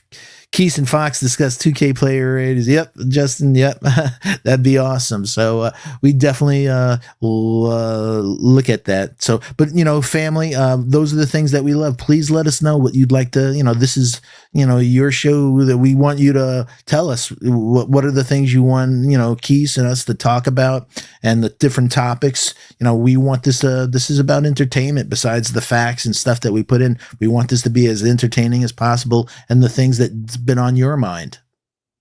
Yeah, May 4th, he's over here letting us know that he said we were going to win over 40 games last year, and everybody thought he was crazy. I can vouch for that, because May 4th was one of the first subscribers when I first started uploading videos. He was there saying the same things, and I was like, May 4th, you're bugging a little bit. I don't know. I didn't know if you were vouching for him saying 40 or you were vouching that he's crazy. I don't know him personally, but we'll go with the 40. Boom, boom. Otherwise, our brother says, I think Boston and Philly take a step back, and Nets will try to play conservative to avoid unavoidable injury. Atlantic is ours. 52 wins or better. Otherwise, yep. If Boston doesn't do anything, I think they're going to blow them up. Get rid of, I don't know about the chemistry between Tatum and Brown, so that may happen. We all know about the drama going down with Simmons, and can they get anything in terms of equity back in return? For a guy who doesn't, they still look at the amount of games they win. So they have very good regular seasons. So it's going to be interesting to see how that drama unfolds. And I don't, the one thing with Kyrie Irving is that injury is going to happen. KD is going to be phenomenal. KD is going to be KD.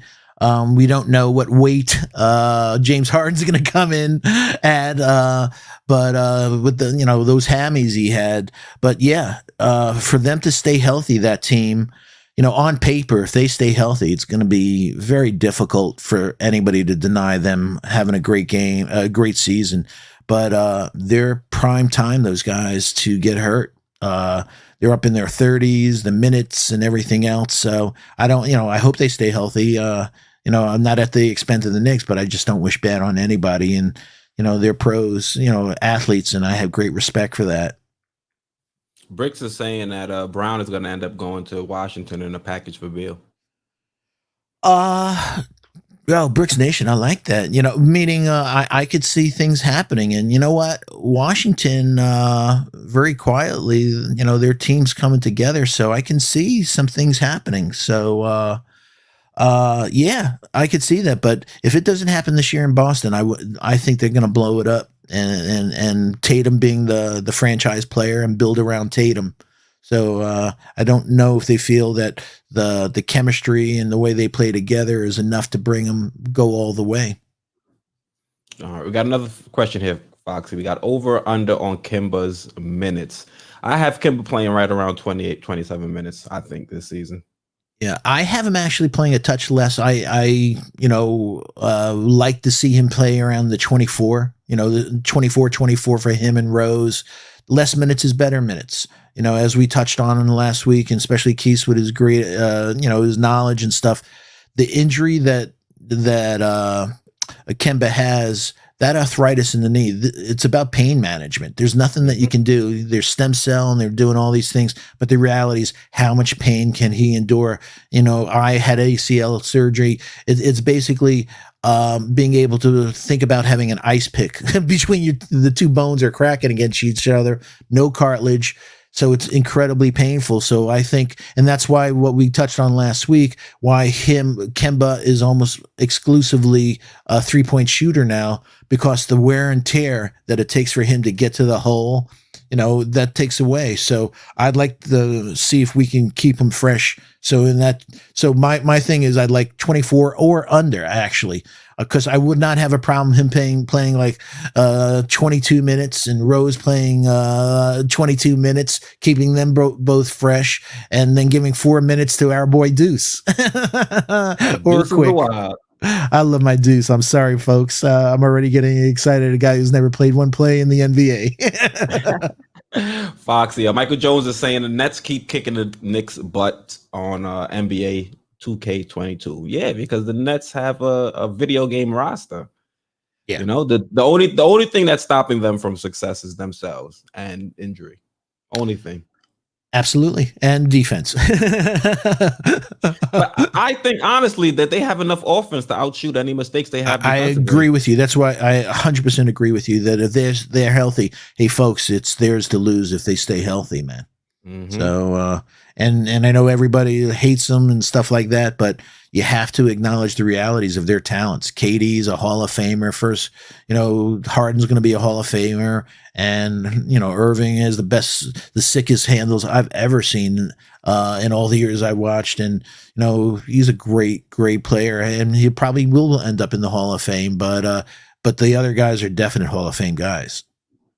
Yeah, SB Nation, do us a solid. Make sure you smash that like button and also subscribe. We're bringing you some fire content tonight, talking about the second unit, and I think now we're pretty much in a Q&A session.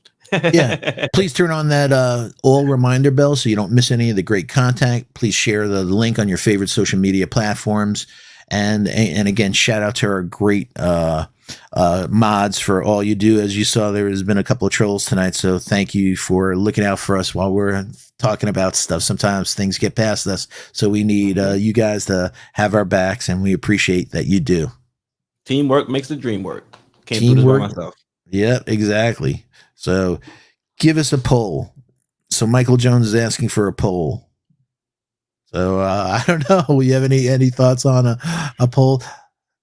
Well, you want to do a poll on Mitch or over under on Mitch of how many minutes, over under on Mitchell. Will he play a full season this year without getting injured or something like that? Or folks, you tell us what the poll is. The poll is, do you have any thoughts on, something that you'd like to get, the chat and the SV family, what their opinion is on something? Let's see. Let's think of a good question on the second unit. Oh, let's see. Will Deuce McBride crack into the second unit rotation? Yes or no? I bet you this is going to be 100%. I wouldn't be shocked. Yeah, me either. So, Kendrick, this is a good show. I like the interaction with the chat group. Hey, like we keep saying, SV Nation, you're our family, so we love the interaction. I just did my vote. How many triple doubles Julius will have this season? That's a good one. I like that one. We'll do that one next. Yeah, I don't think he'll have as many as last year because they're going to, I think, reduce. Because of Fournier and Kemba, I don't think he's going to need to do as much. But I definitely know he's going to have triple doubles this year. So, but I don't know if he'll. I don't know. The Clips next season. Maybe 5 for the season. What do you folks think?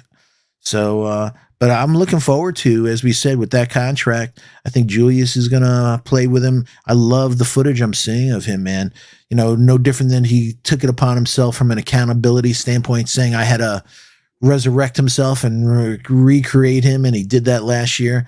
That Atlanta loss is in people's vision of him, even though most improved player, second team on NBA, I think him being the player he is, that's been on his mind is everybody souring on him a touch, saying, he didn't deliver in the playoffs. So I think he's a man on a mission, and I love guys like that.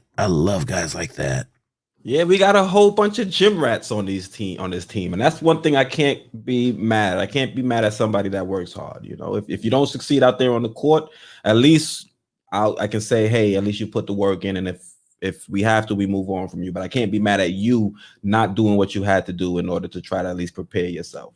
Yeah, and the first and second team. Sure he's prepared. Yeah. And how many things did we see last year that after the game, all of a sudden there was some footage that was leaked that was like, they just played a full game and everybody left the garden and stuff. And you see Quick putting up shots. You saw Knox putting it, you see all these guys saying, hey man, I want to get my rhythm, or, maybe I got to work on my shot. It's just not falling. So, or in the, what I loved hearing is how much film, as we talked about, this is a league of film. The great players, they just study to see tendencies. It's all about tendencies. Is the guy showing when he's going to go left? Is this guy doing that? So living in that, and what I loved again, why Randall, worked his way into my heart is when the young kids talked about Obi saying, he brings me into the film room and he has stuff that he wants to show me so I could be better. And, for all of us, it's so different than like in the NFL. Very seldom you ever hear somebody say in the NFL that the player ahead of me is helping me become a better player. Yeah. I mean, it's called the NFL for a reason, not for long. Not for long.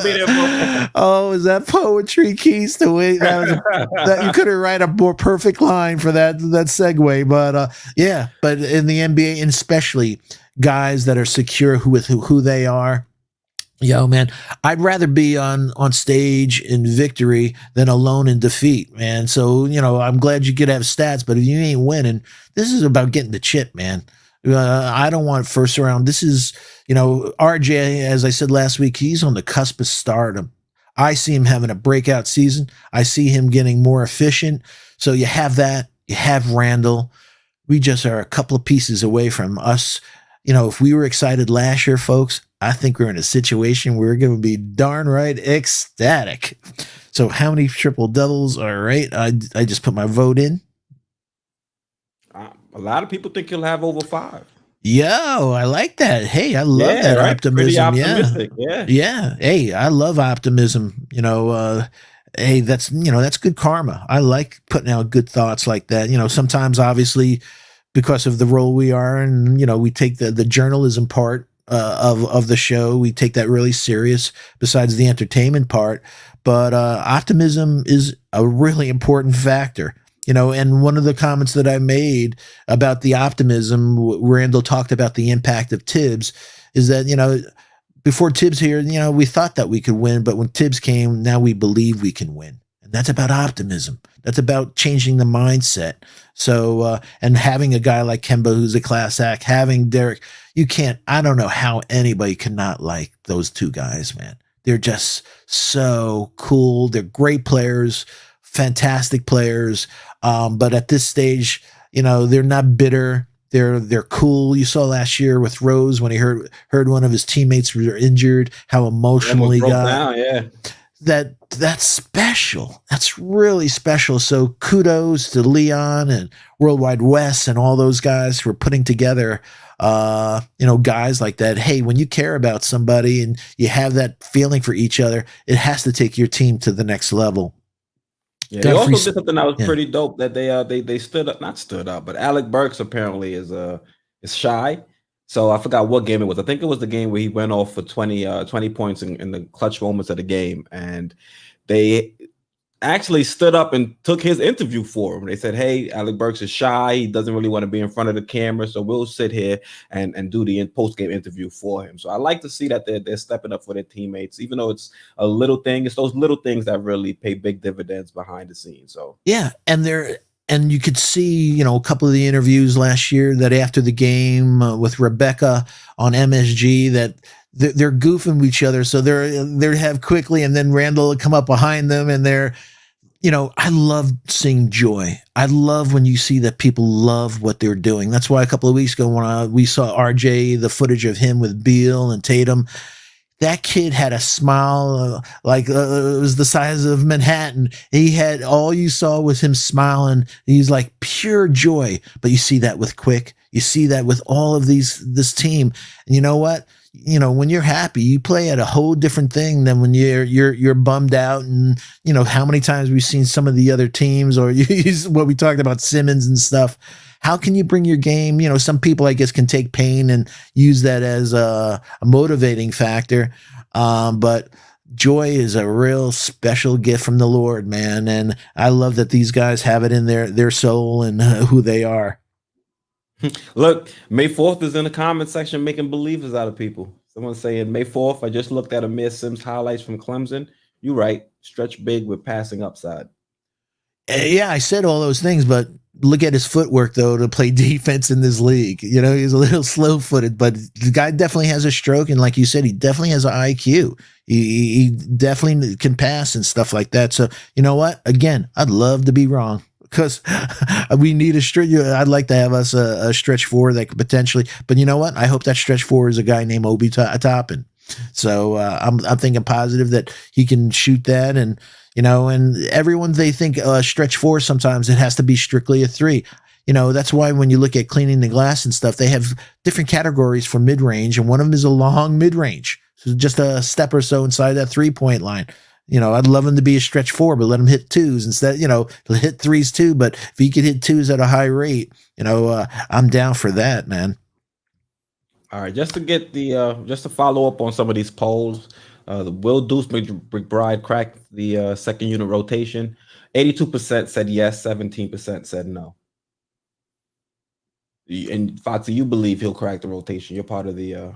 I think he'll crack the rotation, but I think more than anything, if he cracks the rotation, I don't think he'll crack the rotation till the second half of the season.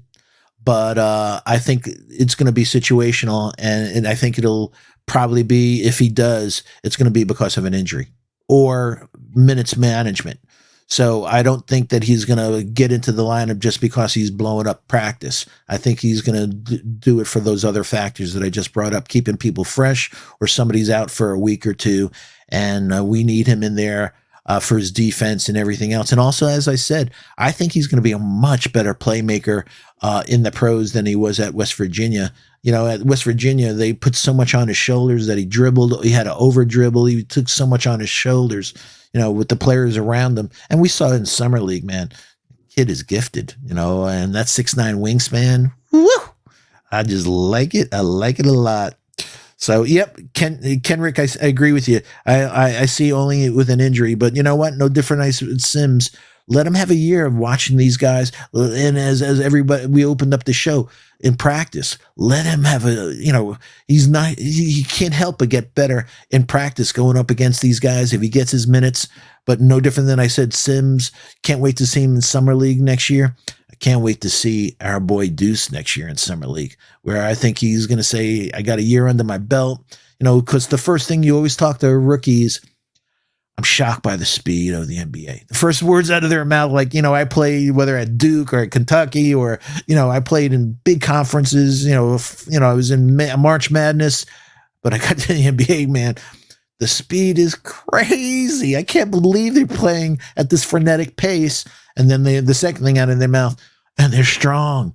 I can't believe how strong these guys are. So they're fast, they're quick, because there's a big difference between quick and fast. And the first steps of the guys in the NBA are just frightening, man, just unbelievable. But it's that second year where the game slows down. That's why I think Obi, hopefully, and the same thing what I said about Quick. Don't play so frenzied. Slow it down, son. And I think the game will come to him a lot easier. Yeah, Bricks Nation, Deuce will adjust quickly. I agree with you. And, and it's playing with these guys at that speed where, that's how you adjust, is getting used to that. Foxy, let me get to this next poll. It says I know what it says. I wrote it. How many triple doubles will Julius Randle have this season? 5 to 10 got the most votes. It was 54%. 1 to 5 came in second with 35% or 36%. And then 10 or more came in with 9%. Yeah. Shout out to May 4th. Thank you. Great mod for taking care of some of the business in the chat. We're getting hit by. Again? Yeah, man. They're relentless, but we got a the best mods in the land. So salute May 4th. You're awesome. We appreciate all you and the rest of the mods do. Thank you so much. Because we don't want stupid stuff said. We like everybody watching this show. We don't want inappropriate things. We just want to keep it on the up and up, man. Yeah. So, yeah, Michael Jones, exactly. Some bad apples. Yep, there are always some bad apples. So, don't understand people sometimes, man. Yeah, people get bored. I'm playing this game, and we've got a troll in there. I'm playing this mobile game called Gunship Battle, and we've got a troll we've been dealing with for the past week. Keep bothering our alliance. It's a pretty dope game, Foxy. Yeah. I stopped thinking about that. I'm pretty much a recluse because the people who know me know I love my dog. And did I say I love my dog yet? So it's like I'm always it's amazing. I don't have a bald spot because I'm always scratching my head. Like, why do people do that? And especially, for content developers, whether it's our show or Knicks Fan TV, shout out to CP and stuff. That you see all these people, the content developers, it's a community. We have great respect for, to do all this stuff. It takes time, it takes effort, and people have lives, they have livelihoods, they have families. People are trying to juggle. So when you see somebody put in the effort to do things and then somebody trying to take away or diminish it, it's sad. Like, come on, get a life, man. You shouldn't be, doing that. Just it takes no effort to be nice, and some people, they're just living miserable existences. So, and you know what? Karma is a bitch. There's a reason why. So facts. All right. Can't let it stop the good times though, Foxy. Exactly. We got such an exciting year. I think 1 through 10. I mean, because at this point we've reviewed 10 players in the rotation. We expect Tibbs to have a tight 10-man rotation. And I think if you look at what we have on this team, we have a team that's extremely deep in terms of players that can shoot, players that can be serviceable defenders. And also we have a nice mix of young players and veterans. I think we have the perfect mix for a team that's trying to compete. Even though we're not there yet, I think when you look at the contracts of these veterans and you look at where some of these young players are, I think that this team will grow at a pretty good pace. And I think where we'll end up at the end of this season, I think we'll be in a good position to give any team a run for their money in the playoffs. Same way last season. I think last season it didn't work out to the way we had planned. We thought we would be able to punch a team in the mouth in the first round. But I think now that we have the offensive firepower, we're getting back on Mitchell Robinson. We brought in a Deuce McBride, Quentin Grimes, players that can play defense. I think now we have a team that these teams around the league, they're going to say, all right, we may have more top end talent, but we aren't going to necessarily be able to walk over you. We aren't going to be able to have an easy series. The Knicks are going to play, grit and grind, similar to what you saw with Memphis. And we have a team that's just going to be, like you mentioned earlier, zone busters, 3-point shooters that are going to be deadly. And as long as we get them shooting right around 40%, that's a number that I like. I think when you looked at the Knicks last season, when we had players like Reggie Bullock, Alec Burks shooting 40% most nights, we were getting W's. So we have a bunch of players on this team that can shoot at a similar clip, and we now have the defenders. So I think we're in a great position, Foxy. Yeah, that, and also I'm old school in a lot of my basketball thoughts, and that sometimes when you have a team that has very good talent, but maybe be missing elite talent, I think that's where physicality comes in. And that we need, sometimes physicality can get into the heads of teams that have elite talent, take them off their game. So that's why, RJ's a beast. At 2. He's an absolute bully, and he's getting stronger. Look at him, man. He's Jack, man. He's a beast. Randall's a beast. Mitch, if he's at 283, you saw him. You sat, you were on the plane with him. Brolic, man. So I'd love him. That's why with Deuce will pick you up. Full court. He'll be, we saw him in college against Davion. We saw him against Cade. He's a pest, but he's physical, man. Grimes is physical. He'll put his chest up into you. And you know what? Sometimes when you don't necessarily have a team full of elite talent, that physicality can bring you to the next level. We saw a lot of teams, and obviously, like I said, us guys in New York, the Masons and the Oakleys and guys like that, I love playing physical. So, Tricky Nicky, how are you? Hope all is well, Tricky Nicky. Will Salkin, also one of the great guys, the Knick fandom. Salute to you, my friend. Hope all is well. Also, salute to the Man show and Ron. We definitely do miss you.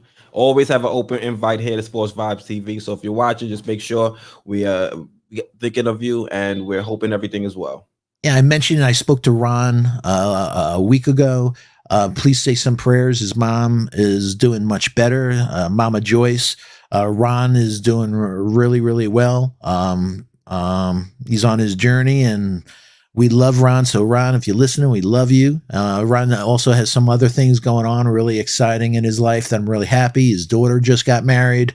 So we love you, Ron. And like he said, you ever, you want to talk Knicks on the air besides off the air with us, you always have a place here, man. Always have a place. We love you. Yeah, Ron, on air or off air, you got my number. You can talk some trash if you want to get some things off your chest. Yeah, I don't know him talking trash is him just talking good stuff.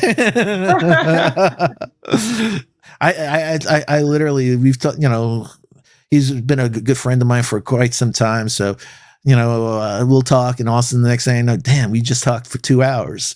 So we just have this great chemistry, Ron and I, that I'm so proud of calling him a really close, a good friend of mine that, when we start talking about Knicks or we start talking about life, we just, next thing we know, a couple of hours just passed. And that's magic, man. That's magic. Kenrick is asking, how often does this show air? We go live every Sunday, and I try to go live on Saturday if I get off work in time. Sometimes I'm not able to get off work, unwind, and then hit the record button, but I'm trying to, especially when the season starts, try to do Saturdays and Sundays. Next Saturday, I do have a show lined up with Infinite. We're going to be talking about the Eastern Conference, not the Eastern Conference, but the Atlantic, and seeing how we line up against them. And then also Foxy will be back next Sunday, and we'll be talking about some of the situational guys, Miles McBride, Grimes, Luka, Sims. We'll bring you a fun, full packed show next Sunday, talking about some of these other guys that we haven't touched on yet. Yeah, hey, chat and SV Nation, I need your help. Quis is working me to death behind the scenes. I didn't want to say anything, but I'm getting you can't believe what he's doing. He's making me work and study and do all this stuff. And then, and that's not but we're also doing some football and other things. So there's never a dull moment, but you know what? I'm having the best time of my life. So it's an honor. I love you, my friend. Love you too, Fox. Yeah, we got some Giants content coming out. As soon as I get off this live stream, I'm gonna go edit it up and see if I can get it uploaded by Monday. Cool. We got a new sub, Foxy. Look at this. Yo, one spirit. Salute to you. Salute to you. Thank you. Thank you for joining the SV Nation. It's one of the best decisions you ever made, man. You're going to be part of the family. You're going to hear some good stuff, some entertaining stuff, and you're going to go to sleep and wake up tomorrow morning with a big smile on your face. We can guarantee it. Yep. And then you're going to see a Sports Vibes TV video that you've never seen before pop up. You're going to click it, and I guarantee you're going to enjoy it. Yep. So he's a good player, but not better than Randall. Come on, my guy. I don't know who. Let's see. May 4th might be going on a tangent. Yeah, that's our boy, and he just saved us a few minutes ago with one of those trolls. So May 4th he's got a pass. Yeah, so, May 4th has been tuned into the channel for a minute, so that's my guy. Yeah, May 4th says Simmons is our best player. Kenrick says that he's even better than Randall. Well, he's a better jumper than Randall. And training camp stands. Yep, Will, we opened up like Will Sulkin says training camp in 1 week. Training camp's in 1 week exactly. Start of the exhibition season starts in 14 days. And the regular season starts in 30 days. So that's a nice thing on my wall right here saying, yo, we're a second away. And like I said earlier, after watching the New York football teams and my lowly New York Yankees getting killed over the last several games, forget about the Mets, but, Major League Baseball, can you please let Derrick Rose cheat again? Let him please use foreign substances. He's not the same pitcher without those foreign substances. Major League Baseball, will you stop cracking down on that, please? So, it's crazy. Fox, you know what we should do? We should have subscribers send us like Knicks fans hot takes and then discuss them here on the show, like May 4th. He has a bunch of hot takes. Absolutely, and maybe in the future do a little video and we'll post that up on the social media, like asking us a question. Do a little video selfie of yourself and a question, and we'll do it there or promote it on the show. Yeah. Give you some give you some FaceTime because you've earned it, man. All you guys, like I said, you're a family, and we just love our family. Oh no, May 4th, you all sleeping on Sims. May 4th. Let me ask you a question. Why was he picked 58th? If he's better than Randall, why wasn't he picked 6th or 7th? He's talking about Amir, not Oh, he's talking about Amir. Oh, all right. It's the 2 M's. I think Jericho. I don't know why the Knicks did that to us. Now to differentiate between the two is going to be a headache. No, it's not. The differentiate the two. Jericho's 1 M on the Sims, and Amir Sims has 2 M's. So yeah, but I'm used to just saying their last name. Me too. I know. Yeah, right? We have to qualify when somebody says Sims. Is that 1 M or 2? All right. I want to know what you were talking about. The crazy part is neither one of them might be on the 15 when the season starts.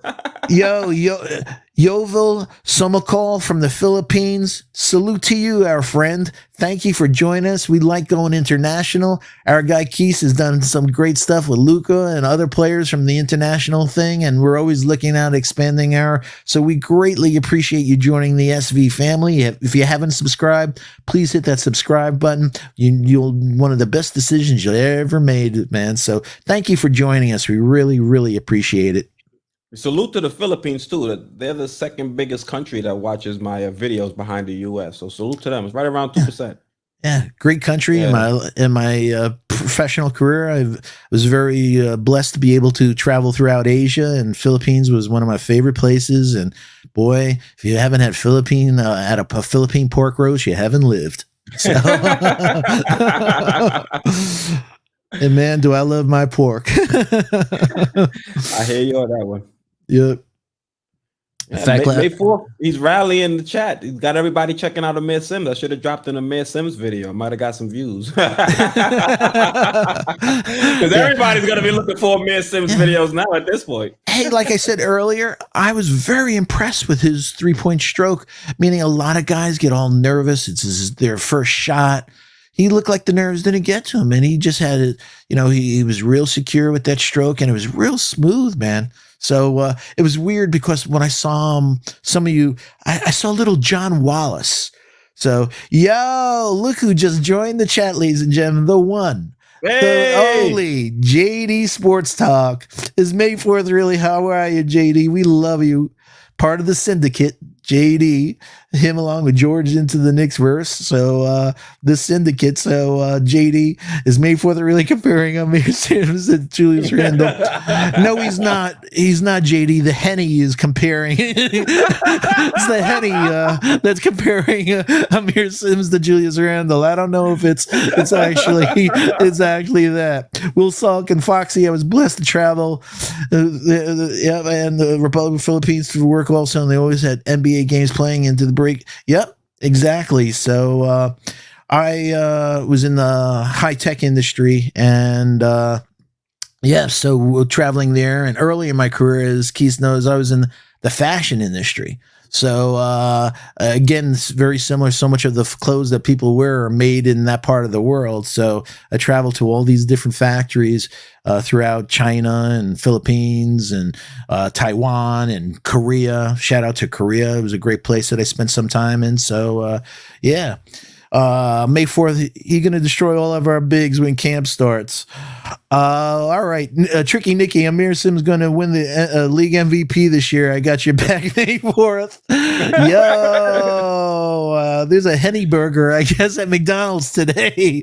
May 4th, JD, I told you after game 2 of the playoff series was over, did I not? So, let's see. Everyone wants to know if you have the best bench in the NBA. Yeah, so let's see. Lex the Destroyer, thanks for coming to our thing and getting that troll out of here for us. Jeepers, man. God, I wish I had my bow here. I get up in my tree stand and I take out that guy, whoever's that troll. One shot only. So Knicks gave my Magic's Pat Ewing at the end of his career quite mad at what we had, but he was good. Coach, yep. Smash that like button. Yep. Everybody, please smash that like button. Hit that subscribe button. Make sure you turn on that all notifications bell. So you don't miss out on anything. Share the link on your favorite social media platforms. And again, thank you so much. Hey, one of the greats in history just joined us, Derrick. We love our Derrick. Hey! Derrick. So we love our Derrick, man. So Salute. Glad you were able to make it, Derrick. Yeah, glad. Thank you so much for your support, Rob at Par. And wow, you guys still on. Yeah. When you're having fun, who looks at the clock, man? And also when you're hanging out with your friends and family, man. So we love chilling with you guys Sunday nights, like part of your routine, man. You want to have fun? Just come here and just smile. And like I said, the one thing we'll guarantee is you'll come out of the show smiling. You'll wake up tomorrow morning smiling. So, we love you, Derrick. Hope all is well. Yeah. So I thought Robert Parr is shocked we're still on. I didn't realize we were still on. It's about 2 hours in. I feel like we stopped talking about the last Knicks player in the second unit, about 30 minutes ago, and we still have plenty to discuss. Plenty to discuss, but we wait all week to hang with the family. So, like we said, it's just so natural and organic to hang out with you guys. JD says May 4th, many thought it was over after game 2. Hope you're right about Sims. Yep, like I said on a few things tonight. Fellas, I hope I'm wrong. please, I hope if we have, you want 60 wins, I hope I'm wrong. But like I said, I'll settle for a JD 50 burger or anything. And by the way, I think the JD 50 burger will be available at Burger King in the next couple of months. So it has a special sauce that nobody knows about, but it's irresistible. You can't help but have it. So shout out to our boy. Serving it at the shops in Madison Square Garden. Well, what I thought about is the Knicks score over 100 points, or hold their opponents under 100 points. They should give out a JD 50 burger to everybody that attended. So that's what I'm pushing, man. That our boy JD gets famous from his 50 burger. So he's already famous. I'm always down for free food. Yeah, well, look at Count me. You can tell me I never said no. And like we were saying about pork, I just the other day did a pork for about 13 hours, a roast pork shoulder. Man, oh man, was it good. Quis should strip your mind privilege May 4th. Yo, the mods now get into the video game. Yo, no more the Jake Paul and everything. We're gonna get our own thing on May 4th. Derrick, pay-per-view. Don't miss it, everybody. Yeah, live on Twitter. Yeah, it's like mega merger of the the two global giants. So yeah, don't get big headed. I love these guys. Robert Parr, my wife sees the Celtics head coach every day. His son is on her school bus. Sorry, I'm not taking ticks to sit in the Celtics section. Yeah, so. I'll sit in the Celtics section, but I'll have a whole lot. But I'll be rooting for the Knicks. Yeah. You can't. Hey, if the game is free, I'll go to a game the Knicks aren't playing and still rock my jersey. My Knicks rock a Knicks jersey if the tickets are free. Shoot. Yeah, and another one of our family just joined, Duras. Hope all is well, our friend. Thank you. Salute is right. So it's almost midnight, and we're still getting more people jumping in. Yeah, so yeah, D Public Enemy. Amir Sims can't shoot 4 points a game. Randall could easily give you a double every night. Look how many triple doubles Randall had last season. That fool needs to play in chat compared to Sims. Let's be nice. We love each other. How many games will the Knicks win in the first 10 games? Great question, Edward Walker. I think that's a fantastic question. I think they're very winnable games. I'd love us to go like 8-2 or so. And I think it's something from a momentum standpoint that could propel us into the host season. So I hope that we have a real strong first 10 games because I think it'll set the tone for the rest of the year. So great question, Edward Walker. Edward, is this one of your first times in the chat? So if so, welcome to SV Nation. And again, thank you so much for supporting us and joining the show tonight. We really appreciate it. Yeah, I think 7-3. Yeah. I think we'll be 7-3. Yeah, I did a video kind of breaking down the schedule. I forgot what I had us in the first month. I think I had us a couple games over 500, and then pick up a few more games in that next week. Yeah. So, Oh, you are. So, Edward, you are new. Welcome. We really appreciate you joining. If you haven't subscribed, please subscribe. We really appreciate that. Sports Vibe TV had the quickest finger known to man. He just got rid of another troll. So I don't know where the troll is, but I think it's from China. So Hans Guitar. 8-2, bro. Let's rock. Hans, are you new? I'm seeing some new names. A lot of us have been around a little while. So Hans, if you're new, let us know. Do a thumbs up so we can give you a proper shout out. And thank you for joining the SV family. 8-2. Yep, I said the same thing, Hans. We're thinking alike. 8-2. I'm the optimistic one here now. So yeah, but I think that's definitely attainable. 8-2 first for a record for the first 10 games. Yep, Hans, thank you for joining. He's new here. Everybody, please say hello. Reach out. Give him a salute. Make him feel welcome. And like I said, Hans, if you haven't subscribed, please hit that subscribe. We really, really appreciate it. Same thing with Kenrick. He's saying he's new as well. First time in chat. So salute to you. Thank you for joining us on this beautiful Sunday evening. Yeah, thank you Well, so it much, could have been Kendrick. better Great though. questions, man. Could have been a better Sunday if the Jets would have performed and if the Giants didn't put up a stinker on Thursday. Yeah, But you know what? That Jet game really got me cranky because of the coaching staff. Look at the plays that Mac Jones is a rookie also for the Patriots, and look at the offensive game that they put together for him. They they put him in a situation, as we touched on earlier with the young kids on the Knicks, to be successful. What do you have him throwing balls? He was like in love with Corey Davis and everything. It was a terrible coaching, I think. It was a bad scheme, but you saw what a great coach with Belichick and his things.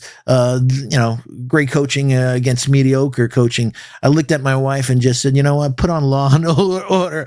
This franchise is cursed. I swear to God. What are we asking for? Like I've always said, whether it's the Knicks or any of the teams I like, I don't care if we lose. I just don't want us to beat ourselves. Let a good team play on all cylinders. And if you lose, and you leave it on the court or on the field, hey, that's cool. Hey, we got a super chat. Why don't you do that for us, Quis? yeah, we got a super sticker. This is a first. Super So sticker. shout out to you, Kermio, aka Green Lantern. Thank you for the $5 super sticker. Definitely appreciate the support. Yeah, really, really appreciate that. Thank you so much. So draft 15-5, yeah. We fixed nothing for a 7-game series. We'll lose to the Hawks again. Yo, May 4th. Hey, Black University, salute, salute, salute. Oh, he's been a great supporter for a long time, Black University. Good to talk to you. Hope all is well with you and your family. Thanks so much for joining us tonight. And Black University, if you haven't subscribed to Sports Vibe TV, please do me a favor. Hit that. You'll never look back. We promise that. So salute, can only hope Tibbs lets rookies get some burn. Well, you know what? If the rookies don't get some burn, that's even better. Meaning our tight 10-man rotation is working and running on all cylinders. Exactly. Thanks. And that means team's healthy. Yeah. Hey, Justin L., if you're leaving, have a good night. Have a good week, and hope we'll see you next Sunday. But again, Justin L., one of my favorite people. Yo, another one of my favorites, ladies and gentlemen, just joined. Soulfinger just joined us. Soulfinger, my friend from San Diego. Hope all is well with you and your family. He is such a good guy. Enjoyed talking with him and spending some time with him the other night with Hector and L and Hard Will and DSJ and J Boogie. Some of the Shout key people. Jay Boogie. Yes, shout out to our guy Jay Boogie, one of the great guys in the Knick fandom. But Soulfinger, good. Thank you so much for your support, man. You're really, really a good guy. Everybody say hello to our guy Soulfinger if you haven't. So May 4th thinks Sims can lead us to a Hawks victory. Only if he kidnaps Trae Young. Yeah, right. Or he borrows Kadarius Toney's AR-15.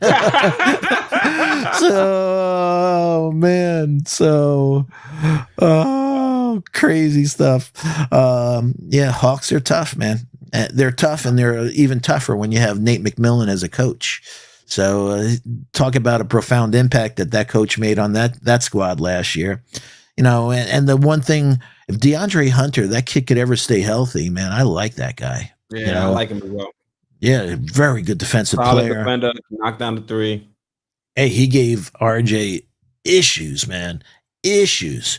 So that's he gave why Randall issues sometimes when he got switched up on him. I know he did. So that's why people like, why do you like RJ so much at the 2? Watch the game against DeAndre. I want him at the 2. I don't want him playing 3, man. So otherwise, yep, Soulfinger is the voice of reason, man. No, there's no doubt. Soulfinger absolutely knows his hoops. I love, in fact, when he talks his hoops. And I know that, with his daughter and stuff like that, he coaches him up. So, but this man knows his hoops, and every time he talks, I get quiet and I listen to him. So, Edward Walker Fox, when do you start studying sports? What age? Edward, I was really, really blessed. My dad, I had a really wonderful dad. And so at a young age, literally at 5 years old, we were having catch. but my father at a very young age, watching the Knicks, Walt Frazier. But my dad, I'm proud to be, the acorn doesn't fall far from the tree. My dad would say, look at him boxing out there. Look at that bounce pass. So from technique, or in baseball, watch him hit the cutoff guy. So my father was really into fundamentals and teaching me. So for every sport, we weren't just watching the game, we were watching the game.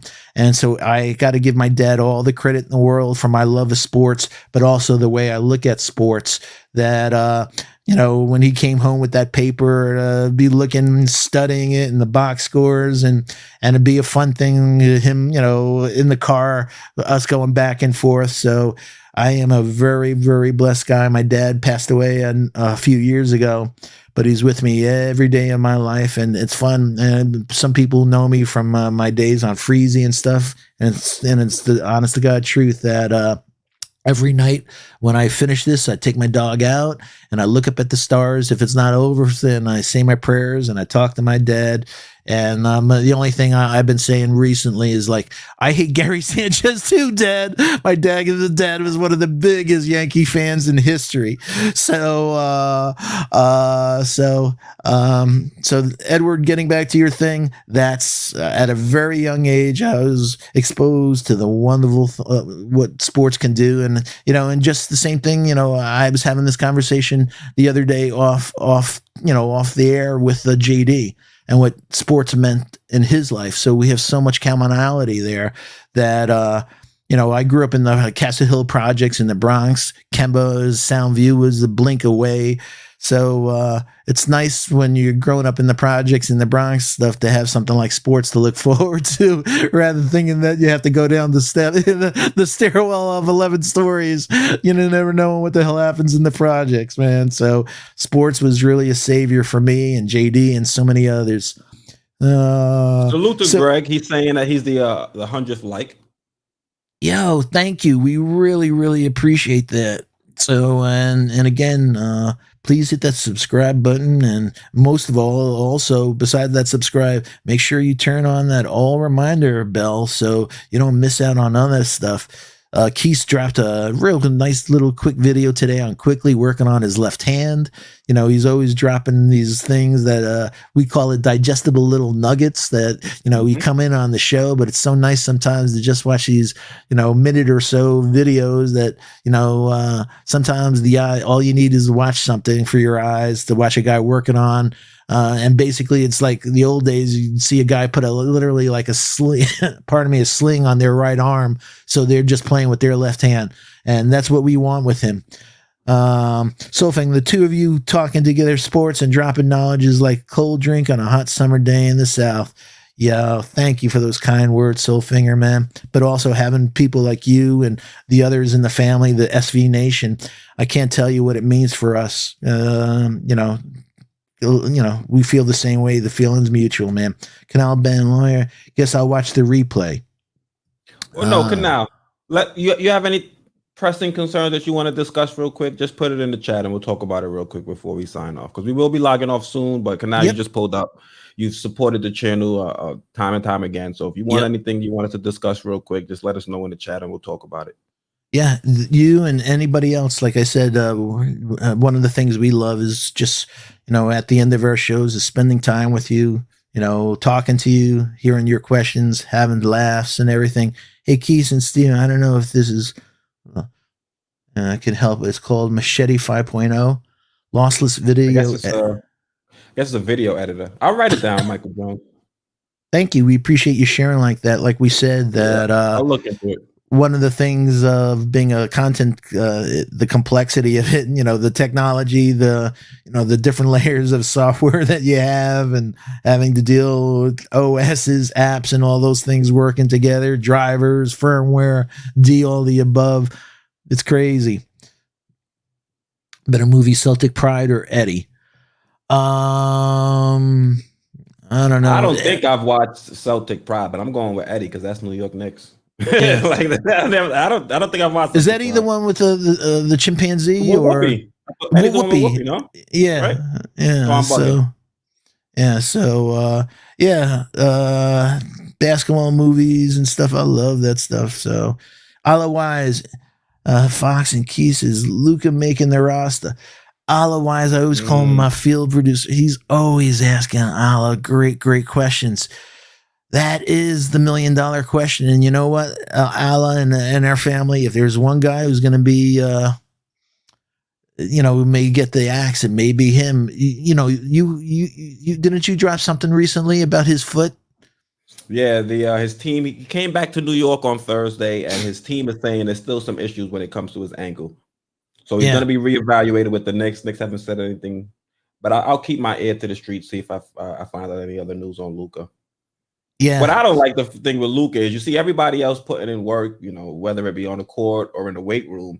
And every time I see Luka, he's shacked up with I would assume it's his girlfriend. I don't really see him putting too much work in.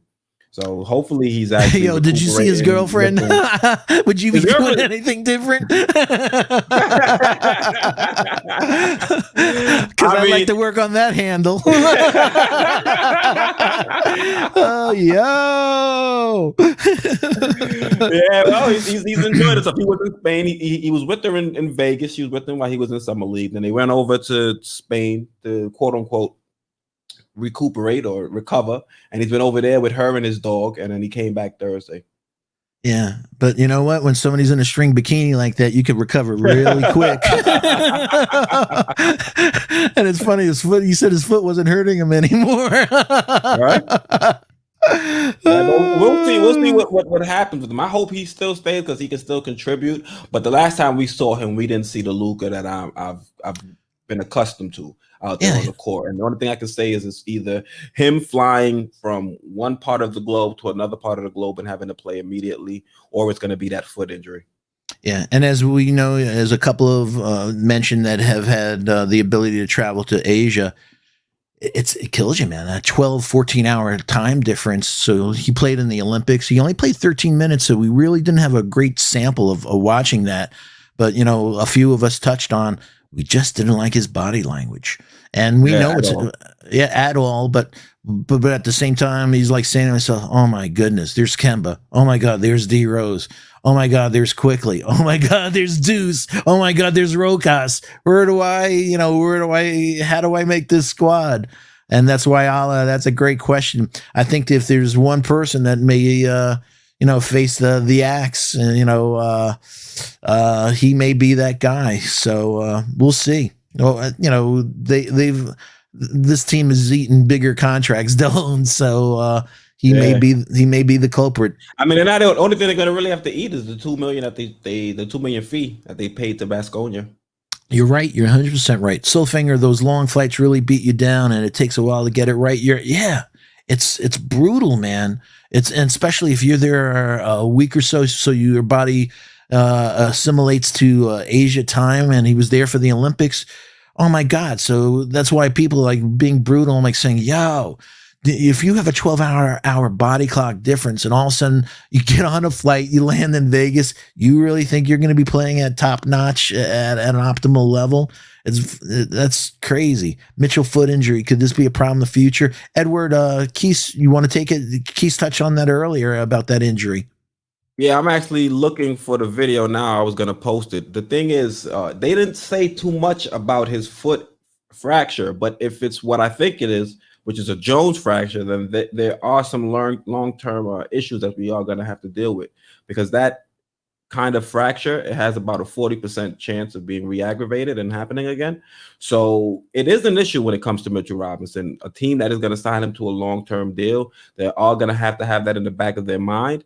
And with the fact that he added, this additional weight, that's still going to make it even more of an issue, because now you have additional mass landing on that foot, which is a weight-bearing part of his body.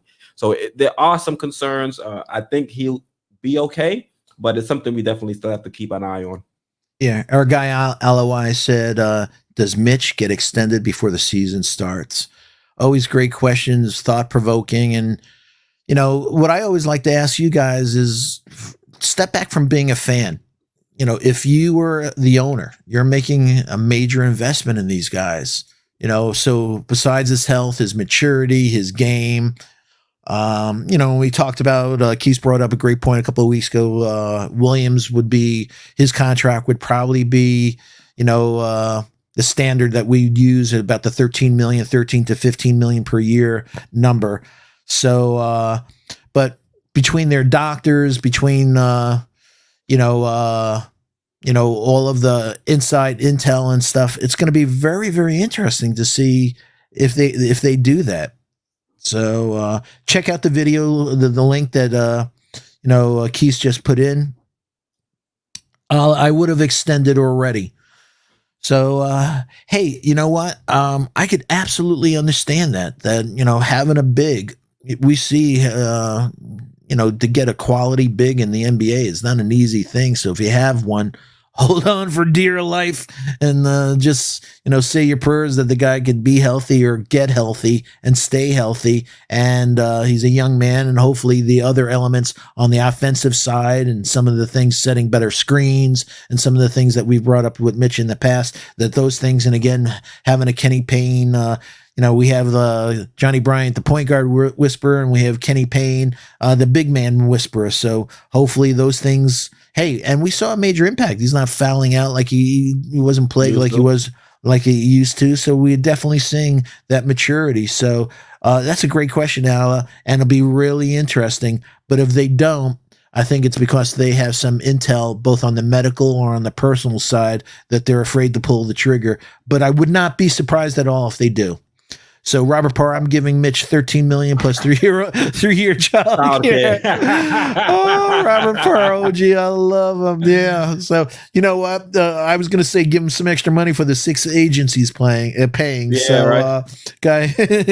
Honestly, Greg is saying I heard 2K gave Fournier a 79 rating for this year's games. Do you think he should be higher? 79 is a diss to me. So this is a basically 0 to 100 rating. What would you give Evan Fournier compared to other players in the league? What we said last week in the show that we had, I think everyone's going to be really happy with his offensive game. He is an elite shooter from everywhere. So it's not just one thing. So, Bullock was good on defense. He shot over 40% from 3, but it was just from 3.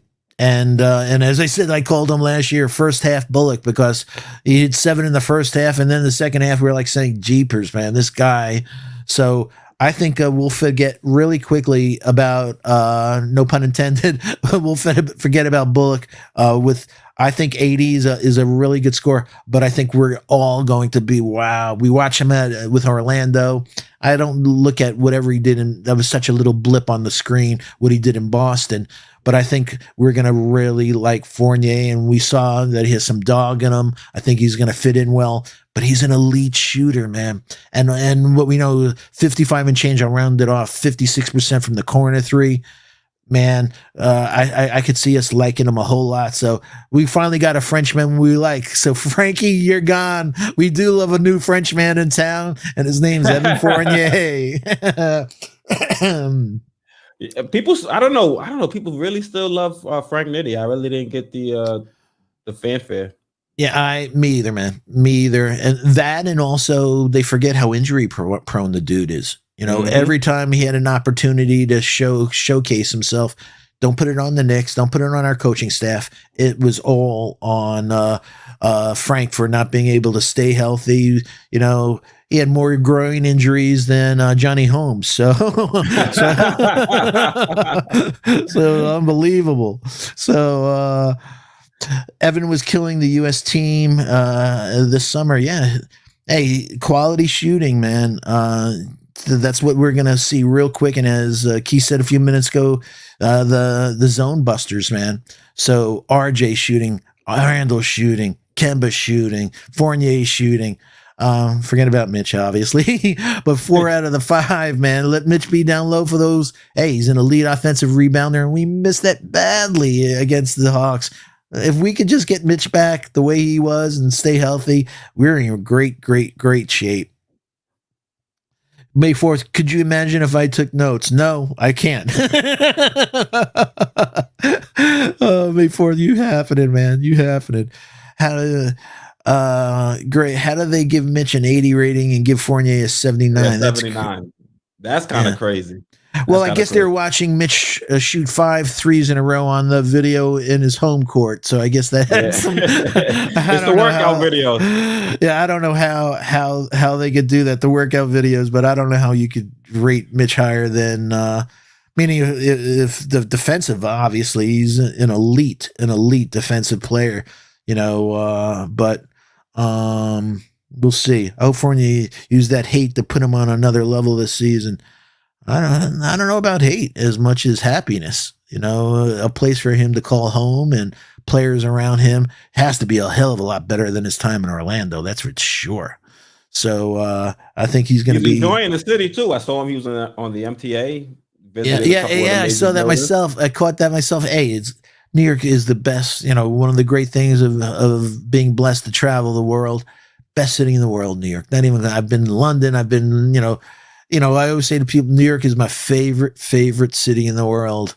You know what my second favorite is, oddly enough? Barcelona. I love Barcelona. One of the great cities I've ever been to. So, Speaking of Barcelona, that's the team Rokas plays on. I know. So that's why when he signed there, it's like great people, great food, great culture, clean, just great city. I enjoyed my time in Barcelona, so I don't blame Rokas for having a good time there. Mitch is an elite defensive player and huge lob threat. Exactly, Lex, and especially I think more than ever. So I bet you Mitch Edward has. Walker is asking, does Randall regress a little this season? I think he regresses, but it's not because of anything it's not because of any wrongdoing or his skill set coming down or his skill level coming down. I think it's just going to be because we have more pieces on this team that can contribute. And I think naturally, when you look at the usage rate, you have a Kemba Walker who has a higher usage than Elfrid Payton. And then you have Evan Fournier coming in who has a higher usage rate than Reggie Bullock. And if you look at the pie, the usage is going to come from, the touches are going to come from a Julius Randle just because he was so dominant on the ball of last season. So I think his numbers are going to come down. There is going to be a regression, but it's not going to be because Julius Randle, quote unquote, fell off or anything like that. He just has more help. So it's going to be a natural evolution of the team. That was poetry, my friend. That was perfect. Yeah, absolutely. That it's just him doing the betterment of the team, playing team ball, and and that's why I said last week when we were going over, I'm so glad he signed his contract, that he doesn't have that other element that would gnaw at him, that I have to be selfish, I have to get those stats, I can't regress because I'm playing for a contract. Now he's just playing for a chip, and that's what we want players to do. Otherwise, Kemba usage will drop, in my opinion. Yeah, it's funny, Ala, when we did behind the scenes, the bringing in Kemba and bringing Fournier in, and you added the usage rates of RJ and Randall and Mitch, it came out to 114%. So somebody's going to have to give up touches. And I agree with you. What I said is that Randall's going to give up touches. Kemba's going to give up touches. I don't want RJ to give up touches. I want to see what we got in that kid. So, and I think we got something special. I don't want his usage rate going down. I don't want his touches going down. I don't want his shots going down. I think that we got to go all in and see what we got there. It'd be the smart, most prudent move that we could do to see what we have here. So, I think Kemba's usage is definitely going to drop. But will it drop below the usage rate of Elf? Because if it's not going to drop below Elfrid Payton's usage rate, it's still going to eat in to what Julius Randle was going to contribute. So I don't disagree with you there, Ala. Kemba's usage will drop, but I don't think it's going to drop below what we saw from Elfrid Payton. So if it doesn't drop below what we saw from Elfrid Payton and we're adding Kemba Walker, there's still going to be an adjustment that's going to be made by all the other four players sharing the court with them. So we'll see all these players have to adjust. And I think that's another issue a lot of people aren't discussing or touching on in recent weeks, the fact that are these players going to be willing to sacrifice? I think sacrifice is going to be a big talking point for this team. Evan Fournier is going to have to sacrifice a little bit. Kemba's going to have to sacrifice a little bit. And Julius Randle is going to have to sacrifice a lot from what he was contributing or what he was asked to do last season. But I think the positive with us asking them to sacrifice is all those players are going to benefit from sacrificing a little bit out there on the court. And I think that's going to be something that's going to be great for us to see. It's going to be it's going to uplift a lot of Knicks fans, seeing people dive on the ball, seeing people give their all, and also knowing that they might not average the same 14, 15 shots per game. We had 87 shots per game last year. The Knicks, Milwaukee led the league with 92 shots per game. So what I think this year, the big difference is I think we're going to come in around 87, 89 shots for this team. But I think the mix will shoot a lot more 3-pointers than we did last year. And that's important because we averaged 107 points per game last year. I'd like us to get up to 115, 117 with the same amount of shots, but have a better mix of 3-pointers to 2-pointers than we did a year ago. Otherwise, my guy agreed Tibbs has to increase pace some while being able to get back on defense. Yep. Absolutely. And that was one of the questions that we had, is Kemba going to impact that pace? Last year it was just, Peyton or anything, come down, kick it into Randall, and everybody said, okay, what's going to happen now? I think it's going to have a different pace, this team. So I'm really looking forward to, as we said, 14 days to the start of preseason. Woo! As Ric Flair would say. Yeah, I'm really excited. I'll be at the game on the 20th too, when we start the actual real season. Yeah, I know, man. So that's going to be really good. And it's going to be an event. Oh yeah, I think the energy. I can't wait to hear from you and JD and some of our pals. The energy is going to be crazy.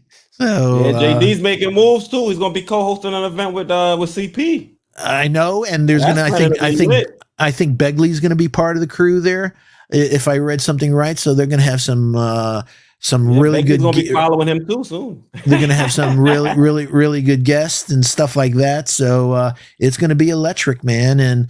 And what I loved last year is after the game, I saw you, Quis, on the thing too. That, I just love that energy, man. You can feel it right off the thing walking around after the Knicks, and they lost that game. Imagine if they won that game. Yeah. right. Yeah. I was in the cut. If you go and watch that live stream, you can see the little bit of the SV logo. Yeah, so it was like I know, it's like where's my Quis? There he is. They're like, oh, that little guy over there. Yeah, like they should give him more airtime. That ain't fair. Nah, man. I was just happy to be walking around with the fellas talking Knicks. I'm cool. Yeah, well, that I think in that thing last year, I think everybody. Cornerstone Kev was running around getting in everybody's shot, so he was all over a CP. So Cornerstone Kev, shout out to you if you're listening. So shout out to Cornerstone Kev. Yeah, man. Or I forgot his alter ego. Somebody in the chat remembers, but Cornerstone's has been around, man. He's a legend. He's been around a long time on the show. So shout out, man. He's a good guy. Yeah, Greg is saying, I wish the Knicks would get a new social media staff. When it comes to content, they are lacking. I wish they would show them practicing and scrimmages. Facts. I mean, the reason I don't think they show too many practices and scrimmages is they don't want to give too much to the ops, to the other teams.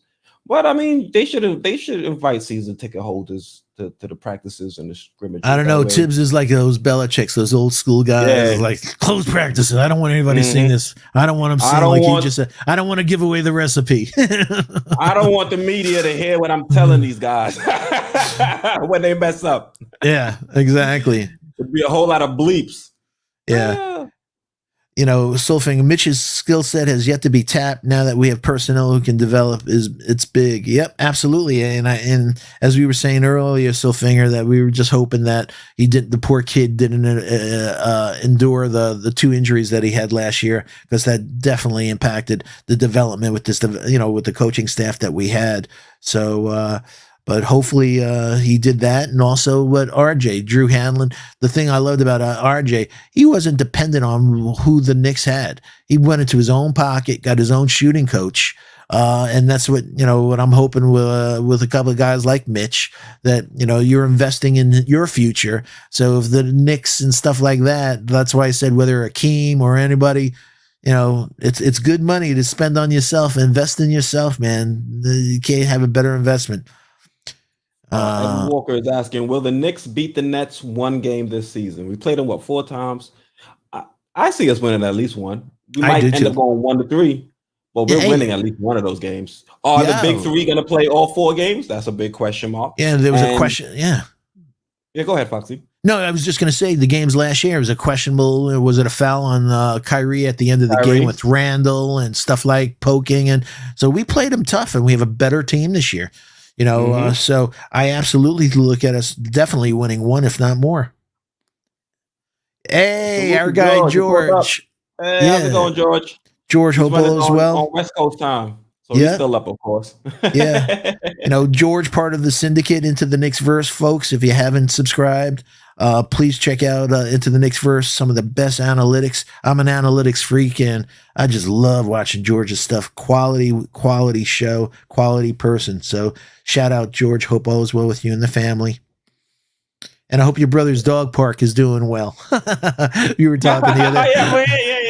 Yeah. So he showed me a nice picture, and his brother was giving a big smooch to his dog, and that's a guy from I like guys like that. You can tell that somebody's cool when they love their dog. That's my type of person. So George, hope all is good with my friend. So I'm just salute to George. He needs basketball. Yes, I'm done. We all are. That's why we're all excited. Like, yo, 14 days. We get our first thing. Training camp is going to be starting in a few. We can't wait. And as we said, George, we're not getting anything from our football teams or baseball teams. Hell with that. Let's get our basketball. Let's get our boys. Mm-hmm. Either that or hockey. The Islanders are pretty decent. Yeah, I haven't watched hockey in a long time. I played it for years, and that's why I had the ACL surgery for my hockey days. But I lost interest a number of years ago. So I hear you on that one. I hear you. Yeah. All right, Foxy, we'll wrap it up here. I Okay. think we had a pretty good show. I enjoyed it. Got a few new subscribers, met a few new people, and we got to chop it up with some of the regulars. So yeah, and we love that, man. We live for that. So folks, check us out. And you want to talk really quick again about next Sunday, what they could expect? Yeah, next Sunday, I'll be back on with my guy, Steven Fox. We'll be talking about Deuce McBride. We'll be talking about Quentin Grimes, Luka Vildoza. We'll talk about the Sims. We'll include them as well. And you guys can also submit some questions, and we'll do a Q&A session at the end. Sounds good, Foxy? Yeah, I think that's a great format. And, like we said, we love talking to you, our family, and also education, man. You guys are awful smart. That's why the questions and the stuff that you pose to us, it's thought-provoking stuff, man. And we're all this together. So SV Nation, we love you. So Facts. All right. I don't want to cut off because I want to show all of the people in the chat saying good show, great job. Want to make sure they all get their shout out because this show is nothing without you guys in chat. You guys help drive the show. We're just the ones with the mic. You guys have phenomenal ideas. You guys provided us with great poll questions. The Q&A section of this show has really brought some life to the end of the show. I think we dropped down to 60 and now we're pushing 80 some odd strong. So I just want to say thank you guys for supporting the show. None of this is possible without you guys. And I keep saying it, stay tuned. I'm working on getting some tickets for you guys. Well, I'm not working on. I have the tickets. I'm just trying to figure out a way to raffle off the tickets. So there will be raffle giveaways to Knicks games this season. And I want to try to get it set up so I can get you guys to some preseason games as well. All right. So make sure you're subscribed. Make sure you're tuned into the channel because we got a lot going on here. And make sure you want to make sure you're tuned in so you're involved. Yeah, we're glad you enjoyed it. We love you, man. And like I said, we're dedicated to bring you the, not only good facts, but entertaining that, like I said, you're going to wake up tomorrow with a smile on your face, even though you got to go to work. Yeah, I got to go to work in about 6-7 hours. Yeah, so is life. Yep. All right. Thank you guys once again. I'm Quis here at Sports Vibes TV, joined by my guy, Steven Fox, and we're out. Love you. Every time I end the show, I'm nowhere near what I need to be. There we go. All right. Are we ended?